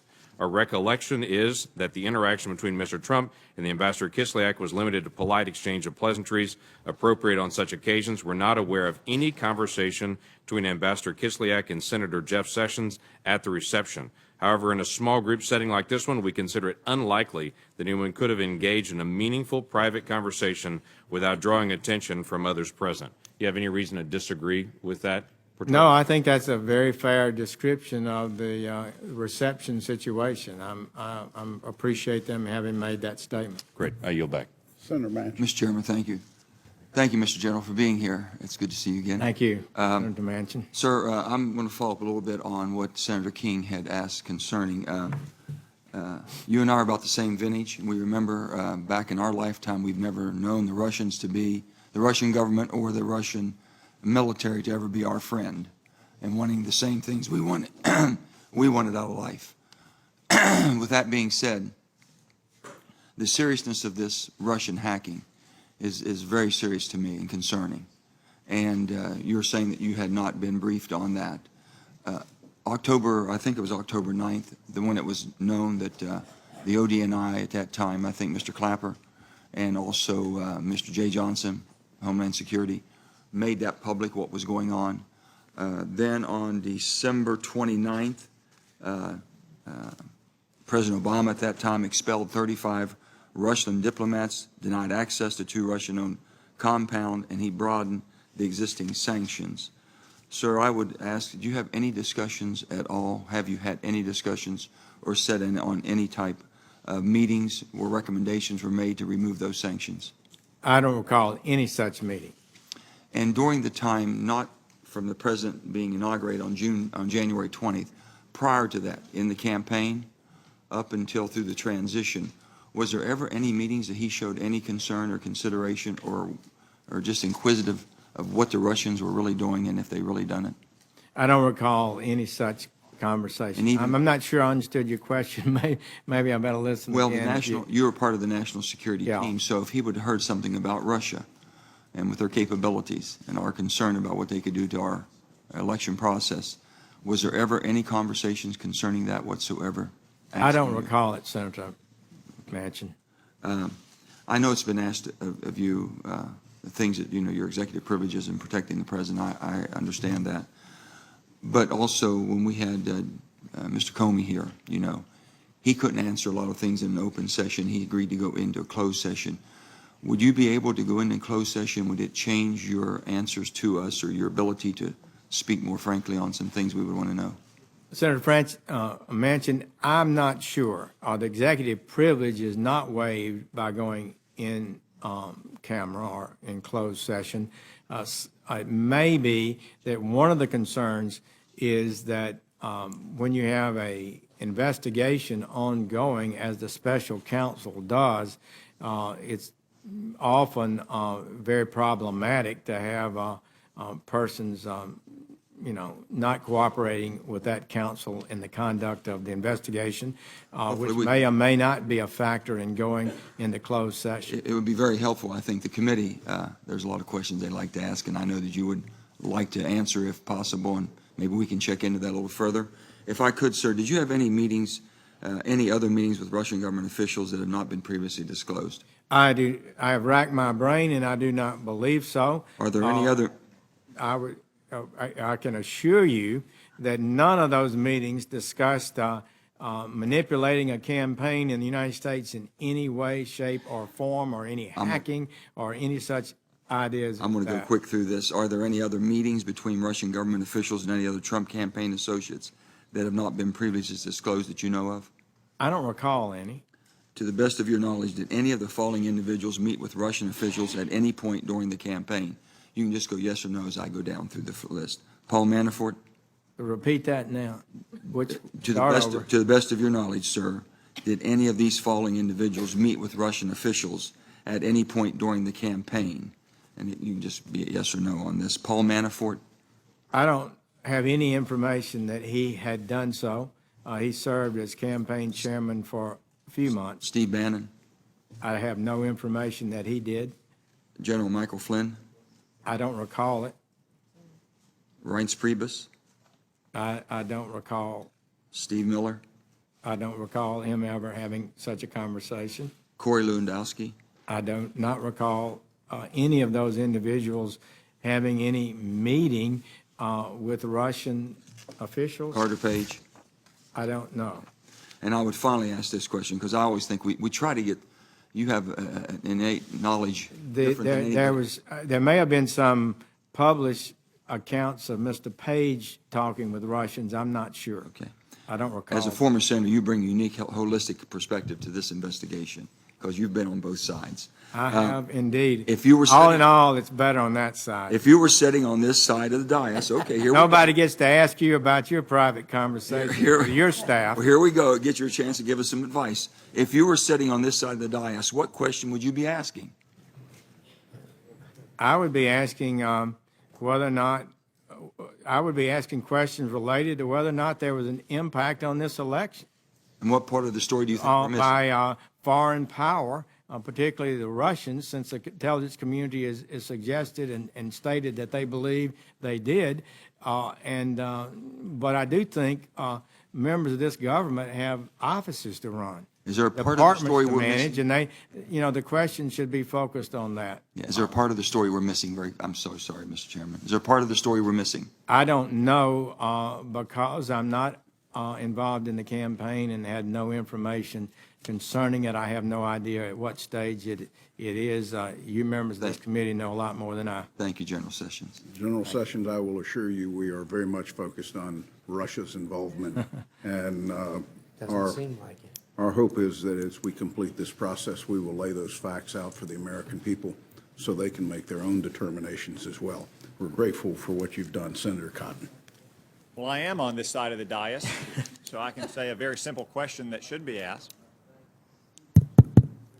I am on this side of the dais, so a very simple question that should be asked is, did Donald Trump or any of his associates in the campaign collude with Russia in hacking those emails and releasing them to the public? That's where we started 6 months ago. We have now heard from 6 of the 8 Democrats in this committee, and to my knowledge, I don't think a single one of them asked that question. They've gone down lots of other rabbit trails, but not that question. Maybe that is because Jim Comey said last week, as he said to Donald Trump, that on 3 times he assured him he was not under investigation. Maybe it's because multiple Democrats on this committee have stated they have seen no evidence thus far after 6 months of our investigation and 11 months of an FBI investigation of any such collusion. I would just suggest, what do we think happened at the Mayflower? Mr. Sessions, are you familiar with what spies called tradecraft? A little bit. That involves things like covert communications and dead drops and brush passes, right? That is part of it. Do you like spy fiction? John Le Carre, Daniel Silva, Jason Matthews? Yeah, Alan first. David Ignatius. Just finished Ignatius's book. Do you like Jason Bourne or James Bond movies? No. Yes. I do. Have you ever, in any of these fantastical situations, heard of a plot line so ridiculous that a sitting United States senator and an ambassador of a foreign government colluded at an open setting with hundreds of other people to pull off the greatest caper in the history of Essex? Thank you for saying that, Senator Cotton. It's just like through the looking glass. I mean, what is this? I explained how, in good faith, I said I had not met with Russians because they were suggesting I, as a surrogate, had been meeting continuously with Russians. I said I didn't meet with them. And now the next thing you know, I'm accused of some reception, plotting some sort of influence campaign for the American election. It's just beyond my capability to understand, and I really appreciate, Mr. Chairman, the opportunity at least to be able to say publicly, I didn't participate in that and know nothing about it. And I gather that's one reason why you want to testify today in public. Last week, Mr. Comey, in characteristic dramatic and theatrical fashion, alluded ominously to what you called innuendo, that there was some kind of classified intelligence that suggested you might have colluded with Russia or that you might have otherwise acted improperly. You've addressed those allegations here today. Do you understand why he made that allusion? Actually, I do not. Nobody's provided me any information about that. Thank you. My time is limited. I have a lot of questions.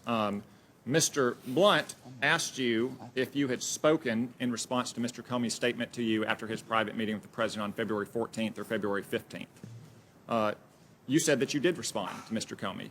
Mr. Comey's testimony said that you did not. Do you know why Mr. Comey would have said that you did not respond to him on that conversation with you on February 14th or 15th?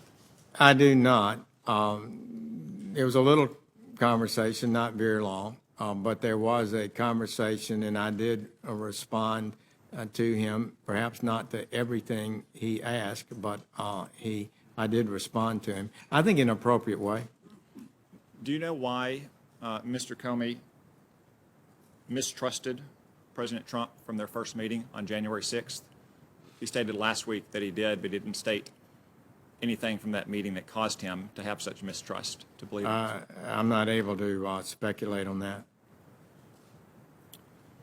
Let's turn to the potential crimes that we know have happened. Leaks of certain information. Here's a short list of what I have. The contents of alleged transcripts of alleged conversations between Mr. Flynn and Mr. Kislyak. The contents of President Trump's phone calls with Australian and Mexican leaders, the content of Mr. Trump's meetings with the Russian foreign minister and the ambassador, the leak of the Manchester bombing suspect's identity and crime scene photos, and last week, within 20 minutes of this committee meeting in a classified setting with Jim Comey, the leak of what the basis of Mr. Comey's innuendo was. Are these leaks serious threats to our national security, and is the Department of Justice taking them with the appropriate degree of seriousness in investigating and ultimately going to prosecute them to the fullest extent of the law? Thank you, Senator Cotton. We have had one successful case very recently in Georgia. That person has been denied bail, I believe, and is being held in custody. But some of these leaks, as you well know, are extraordinarily damaging to the United States security. And we have got to restore a regular order principle. We cannot have persons in our intelligence agencies, our investigative agencies, or in Congress leaking sensitive matters on staff. So this is, I'm afraid, will result in, is already resulting in investigations, and I'm fear that some people may find that they wish they hadn't leaked.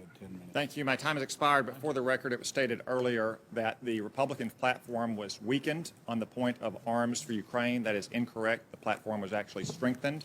And I would note that it was the Democratic president who refused repeated bipartisan requests of this Congress to supply those arms to Ukraine. Senator Harris. Attorney General Sessions, you have several times this afternoon prefaced your responses by saying, to the best of your recollection. Just on the first page of your 3 pages of written testimony, you wrote, "Nor do I recall, do not have recollection, do not remember it." So my question is, for any of your testimony today, did you refresh your memory with any written documents, be they your calendar, written correspondence, emails, notes of any sort? I attempted to refresh my recollection, but so much of this is in a wholesale campaign of extraordinary nature that you're moving so fast that you don't keep notes. You meet people. I didn't keep notes of my conversation with the Russian ambassador at the Sir, Republican I'd like to convention. just talk about what you did keep I'm notes. just saying I didn't keep notes on most of these things, and there's Will you nothing for me. provide this committee with the notes that you did maintain? As appropriate, I will supply the committee with documents. Can you please tell me what you mean when you say appropriate? I would have to consult with lawyers in the department who know the proper procedure before disclosing documents that are held within the Department of Justice.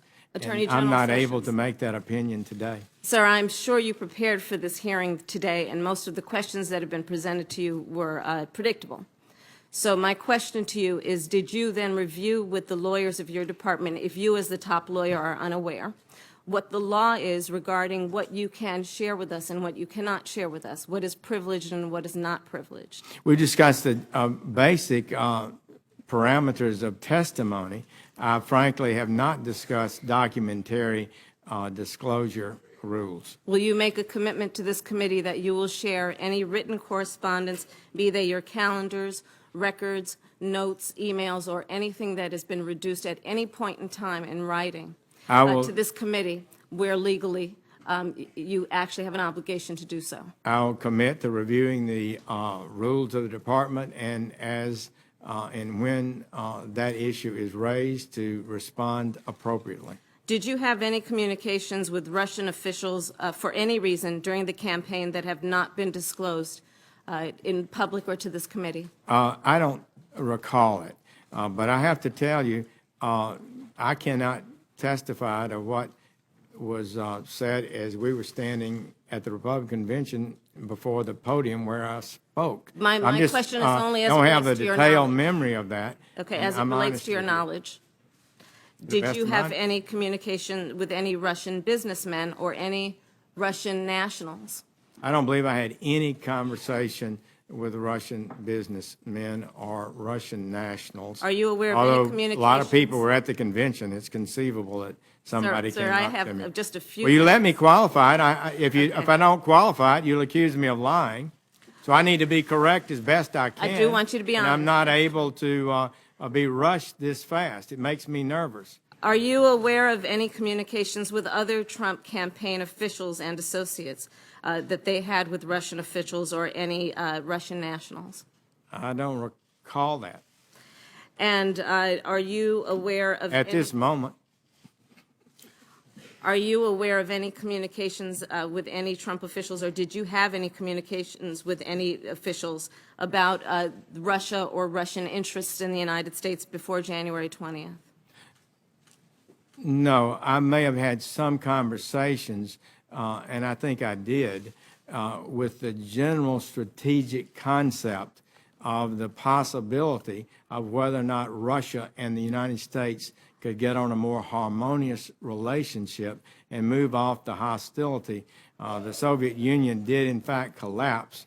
It's really a Thank you, sir. tragic strategic Thank you. event that we're not able to get along better than we Before are being today. sworn in as Attorney General, how did you typically communicate with then candidate or President-elect Trump? Would you repeat that? Before you were sworn in as Attorney General, how did you typically communicate with then candidate or President-elect Trump? I did you not communicate submit in writing? memoranda. I did not make formal presentations. Did you ever communicate with him in writing? I don't believe so. And you referred to a longstanding DOJ policy. Can you tell us what policy it is you're talking about? Well, I think most cabinet people, as the witnesses you had before you earlier, those individuals declined to comment because we're all about conversations with the president. Sir, I'm just because asking you that's about a the DOJ policy long-standing, you referred to. policy that goes beyond just the Attorney General. Is that policy in writing somewhere? I think so. So did you not consult it before you came before this committee, knowing we would ask you questions about Well, it? we talked about it. The policy is Did you ask based, that it would be shown to you? the policy is based on the principle that the president. Sir, I'm not asking about the principle. I'm asking when you Well, I'm knew that you unable would be to asked answer the these question. questions and you would rely on that policy, did you not ask your staff to show you the policy that would be the basis for you refusing to answer the majority of questions that have been Chairman, a witness should asked be allowed of you? to answer the question. Senators will allow the chair to control the hearing. Senator Harris, let him answer. Please Time's do. expired. Thank you. We talked about it, and we talked about the real principle that's at stake. It's one that I have some appreciation for, as having spent 15 years in the Department of Justice, 12 as United States Attorney, and that principle is that the Constitution provides the head of the executive branch certain privileges, and that members, one of them is confidentiality of communications.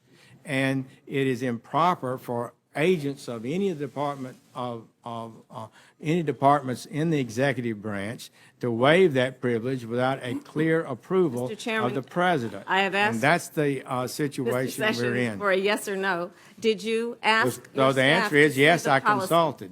Did you ask your staff to Senator's see the time's policy? expired. Apparently Senator not. Cornyn. Attorney General Sessions, former Director Comey, in his letter to FBI employees when he was terminated, started this way. He said, "I've long believed that a president can fire an FBI director for any reason or no reason at all." Do you agree with that? Yes, and I think that was good for him to say, because I believe we're going to have a new and excellent FBI director, a person who is smart, disciplined, with integrity and proven judgment. That would be good for the Bureau, and I think that statement probably was a valuable thing for Director Comey to say, and I appreciate that he did. Just to reiterate the timeline of your recusal and the Rosenstein memo and your letter to the president recommending the termination of Director Comey, you recused from the Russian investigation on March the 2nd, correct? The formal recusal took place on that date. The letter that you wrote forwarding the Rosenstein memo to the president as a basis for Director Comey's termination was dated May the 9th, a couple of months after you'd recused from the Russian investigation, correct? I believe that's correct. So isn't it true that the Russian investigation did not factor into your recommendation to fire Director Comey? That is correct. The memorandum written by the Deputy Attorney General, your letter to the President forwarding that recommendation didn't mention Russia at all. Is that your recollection? That is correct. So let's review what the basis was of Deputy Attorney General Rosenstein's recommendation. He wrote in his memo on May the 9th, he said, "I cannot defend the director's handling of the conclusion of the investigation of Secretary Clinton's emails, and I do not understand his refusal to accept the nearly universal judgment that he was mistaken." And of course, he's talking about Director Comey. He went on to say the director, that was Director Comey at the time, was wrong to usurp the Attorney General's authority on July the 5th, 2016. You'll recall that was the date of the press conference he held. He went on to say that the FBI director is never empowered to supplant federal prosecutors and assume command of the Justice Department. Finally, he said, compounding the error, the director ignored another longstanding principle, that we do not hold press conferences to release derogatory information about the subject of a declined criminal investigation. In fact, there is written policy from the Department of Justice, is there not, entitled Election Year Sensitivities. Are you familiar with the prohibition of the Justice Department making announcements or taking other actions that might interfere with the normal elections? I am generally familiar with that. Some of those were the Holder memoranda after my time in the department. Well, let me There's read. always been rules about it, though. Well, let me read just an excerpt from a memo from the Attorney General, March 9th, 2012, entitled Election Year Sensitivities. It says, law enforcement officers and prosecutors may never select the timing of investigative steps or criminal charges for the purpose of affecting any election, or for the purpose of giving an advantage or disadvantage to any candidate or political party. Such a purpose is inconsistent with the department's mission and with the principles of federal prosecution. Do you agree with that? Essentially, yes. So what essentially the Deputy Attorney General said is that former Director Comey violated Department of Justice directives when he held a press conference on July the 5th, 2016. He announced that Secretary Clinton was extremely careless with classified email and went on to release other derogatory information, including his conclusion that she was extremely careless, but yet went on to say that no reasonable prosecutor would prosecute her.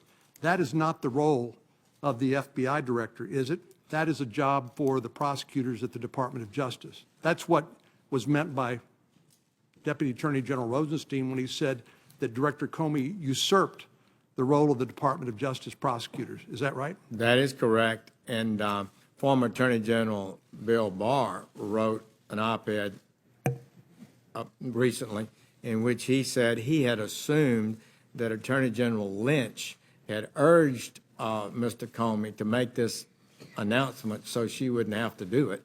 But in fact, it appears he did it without her approval totally, and that is a pretty stunning thing. It is a stunning thing, and it violates fundamental powers. And then when he reaffirmed that the rightness he believed of his decision on May 3rd, I think it was, that was additional confirmation that the director's thinking was not clear. Senator Reid. Thank you very much, Mr. Chairman. First, a point, Attorney General. Senator Heinrich and others have raised the issue of longstanding rules. If there are written rules to this effect, would you provide them to the committee, please? I will. Thank you very much. Now, Senator Corn has made the point that the whole substance of your recommendation to the President to dismiss Director Comey was his unprofessional conduct with respect to the Clinton administration. Is that correct? I supported everything that the Deputy Attorney General put in his memoranda as good and important factors to use in determining whether or not he had conducted himself in a way that justified continuing in office. I think it pretty well speaks for itself, and I believe most of it did deal with that. The discussion about his performance was a bipartisan discussion. It began during the election time. Democrats were very unhappy about the way he conducted himself. And in retrospect, and looking at it, I think it was more egregious than I may have even understood at the time. General, you're not, with regard to the... General, if I may, okay. And I don't want to cut you off. Okay, I'll let you go. So I'm sorry. Excuse me, sir, but on July 7th, when Mr. Comey made his first announcement about the case, you were on Fox News, and you said, first of all, Director Comey is a skilled former prosecutor, and then you concluded by saying essentially that it's not his problem, it's Hillary Clinton's problem. Then in November, on November 6th, after Mr. Comey again made news in late October by reopening, if you will, the investigation, you said again on Fox News, you know, FBI Director Comey did the right thing when he found new evidence. He had no choice but to report it to the American Congress, where he had under oath testified. The investigation was over. He had to correct that and say, this investigation is ongoing now. I'm sure it's significant, or else he wouldn't have announced that. So in July and November, Director Comey was doing exactly the right thing. You had no criticism of him. You felt that, in fact, he was a skilled professional prosecutor. You felt that his last statement in October was fully justified. So how can you go from those statements to agreeing with Mr. Rosenstein and then asking the president or recommending he be fired? I think, in retrospect, as all of us began to look at that clearly and talk about it as perspectives of the Department of Justice, once the director had first got involved and embroiled in a public discussion of this investigation, which would have been better never have been discussed publicly, and said it was over. Then when he found new evidence that came up, I think he probably was required to tell Congress that it wasn't over, that new evidence had been developed. It probably would have been better and would have been consistent with the rules of the Department of Justice to never have talked about the investigation to begin with. Once you get down that road, that's the kind of thing that you get into that went against classical prosecuting policies that I learned and was taught when I was a United States attorney and assistant United States attorney. If I may ask another question.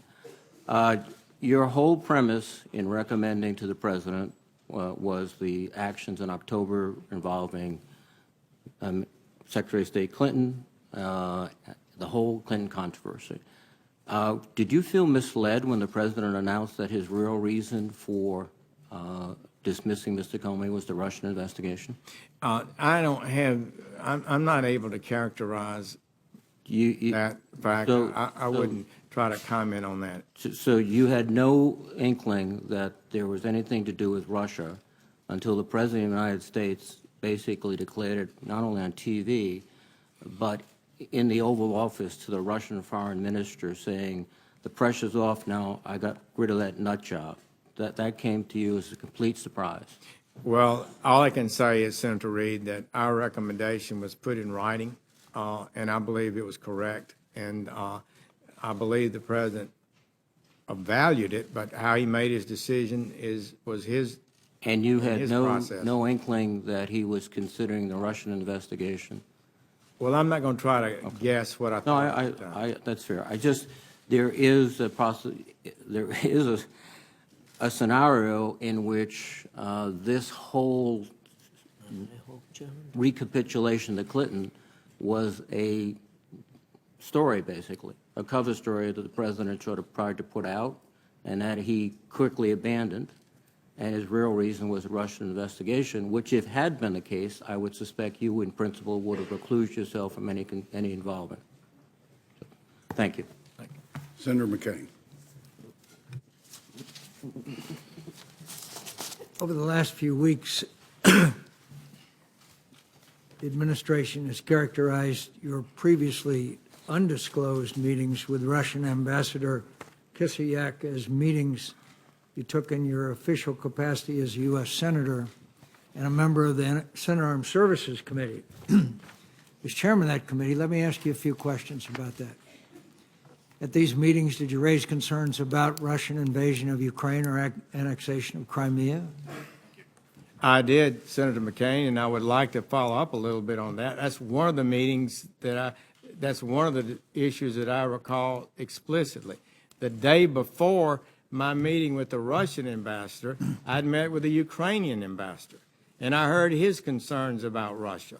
And so I raised those with Mr. Kislyak, and he gave, as you can imagine, not 1 inch. Everything they did, the Russians had done, according to him, was correct. And I remember pushing back on it, and it was a bit testy on that subject. Knowing you on the committee, I can't imagine that. Did you raise concerns about Russia's support for President Bashar Assad and his campaign of indiscriminate violence against his own citizens, including his use of chemical weapons? I don't recall whether that was discussed or not. You raised concerns about Russia's interference in our electoral process or its interference in the electoral processes of our allies? I don't recall that being discussed. at those meetings, if you spoke with Ambassador Kislyak in your capacity as a member of the Armed Services Committee, you presumably talked with him about Russia-related security issues that you have demonstrated as important to you as a member of the committee? Did I discuss security issues? I don't recall you as being particularly vocal on such issues. Repeat that, Senator McCain. I'm sorry. The whole Russia-related security issues that you demonstrate as important to you as a member of the committee. Did you raise those with him? You mean such issues as nuclear issues, or? Yeah, in other words, Russia-related security issues. In your capacity as the chairman of the Strategic Forces Subcommittee, what Russia-related security issues did you hold hearings on or otherwise demonstrate a keen interest in? We may have discussed that. I just don't have a real recall of the meeting. I was not making a report about it to anyone. I just was basically willing to meet and see what he discussed. And his response was? I don't recall. During the 2016 campaign season, do you have any contacts with any representative, including any American lobbyist or agent of any Russian company within or outside your capacity as a member of Congress or a member of the Armed Services Committee? I don't believe so. Politico recently reported that in the middle of the 2016 elections, the FBI found that Russian diplomats whose travel the State Department was supposed to track had gone missing. Some turned up wandering around the desert or driving around Kansas. Reportedly, intelligence sources conclude that after about a year of inattention, these movements indicate, one, that Moscow's espionage ground game has grown stronger and more brazen, and that quietly the Kremlin has been trying to map the United States telecommunications infrastructure. What do you know about this development, and how the Justice Department and other relevant U.S. government agencies responding to it? We need to do more, Senator McCain. I am worried about it. We also see that from other nations with these kind of technological skills like China and some of the other nations that are penetrating our business interests, our national security interest. As a member of the Armed Services Committee, I did support and advocate, and I think you supported legislation that would, and it's ongoing now, that requires the Defense Department to identify weaknesses in our system and how we can fix them. But I would say to you, Senator McCain, that is, in my short tenure here in the Department of Justice, I've been more concerned about computer hacking and those issues than I was at in the Senate. It's an important issue. You're correct.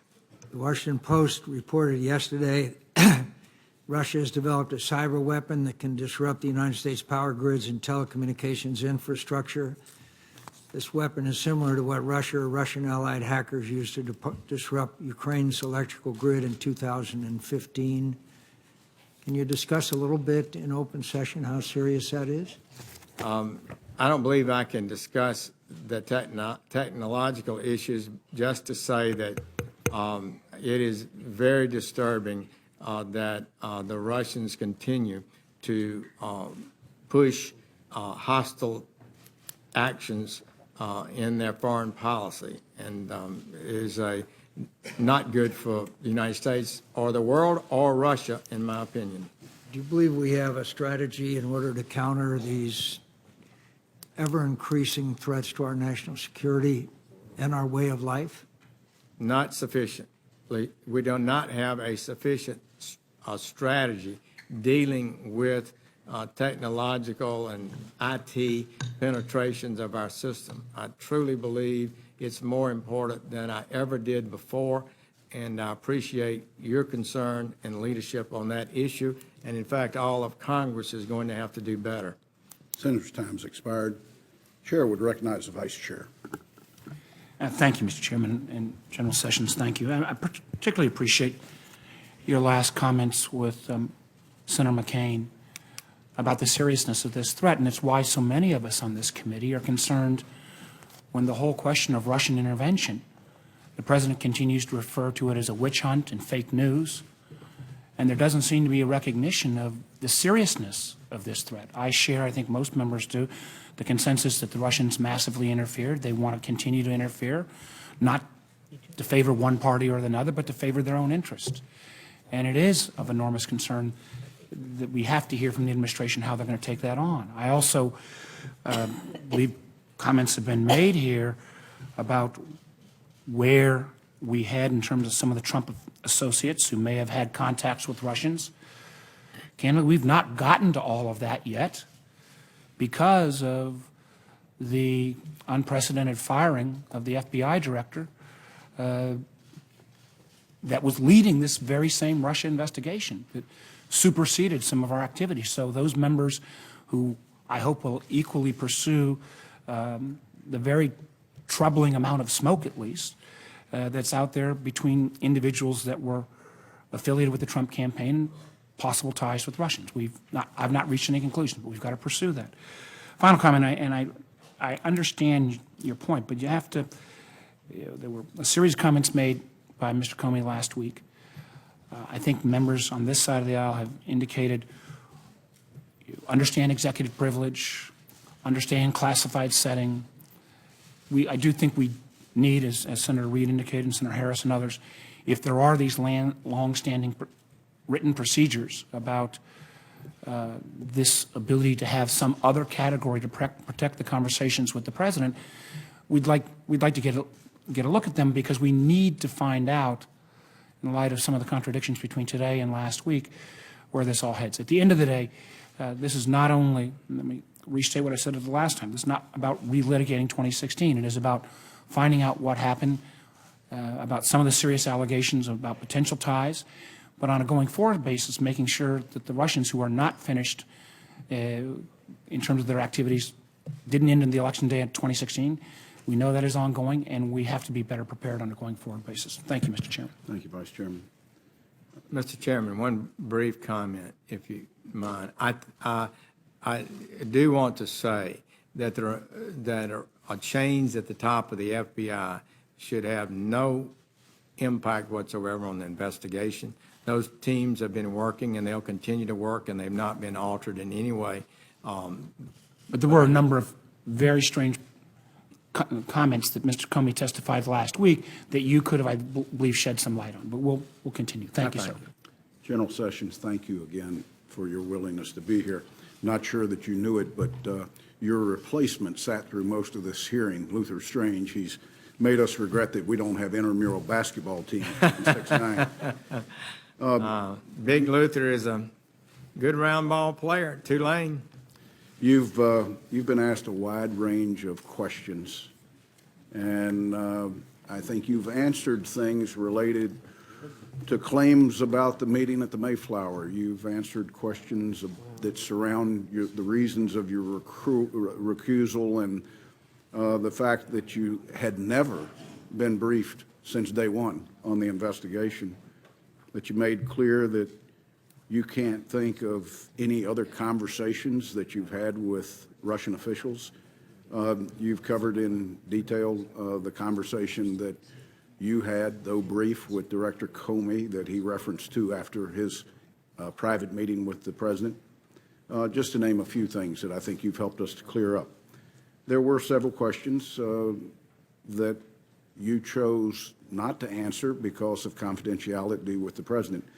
I would only ask you now to go back and work with the White House to see if there are any areas of questions that they feel comfortable with you answering, and if they do, that you provide those answers in writing to the committee.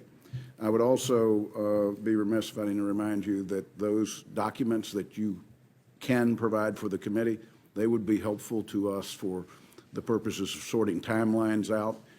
Anything that substantiates your testimony today, individuals who might have been at events that you're familiar with, especially those that worked for you, would be extremely helpful. And more importantly, I want to thank you for your agreement to have a continuing dialogue with us as we might need to ask some additional questions as we go a little further down the investigation. That certainly does not have to be a public hearing. but it may be an exchange and a dialogue that we have. You have helped us tremendously, and we're grateful to you and to Mary for the unbelievable sacrifice that you made in this institution, but also now in this administration. This hearing is now adjourned. Thank you.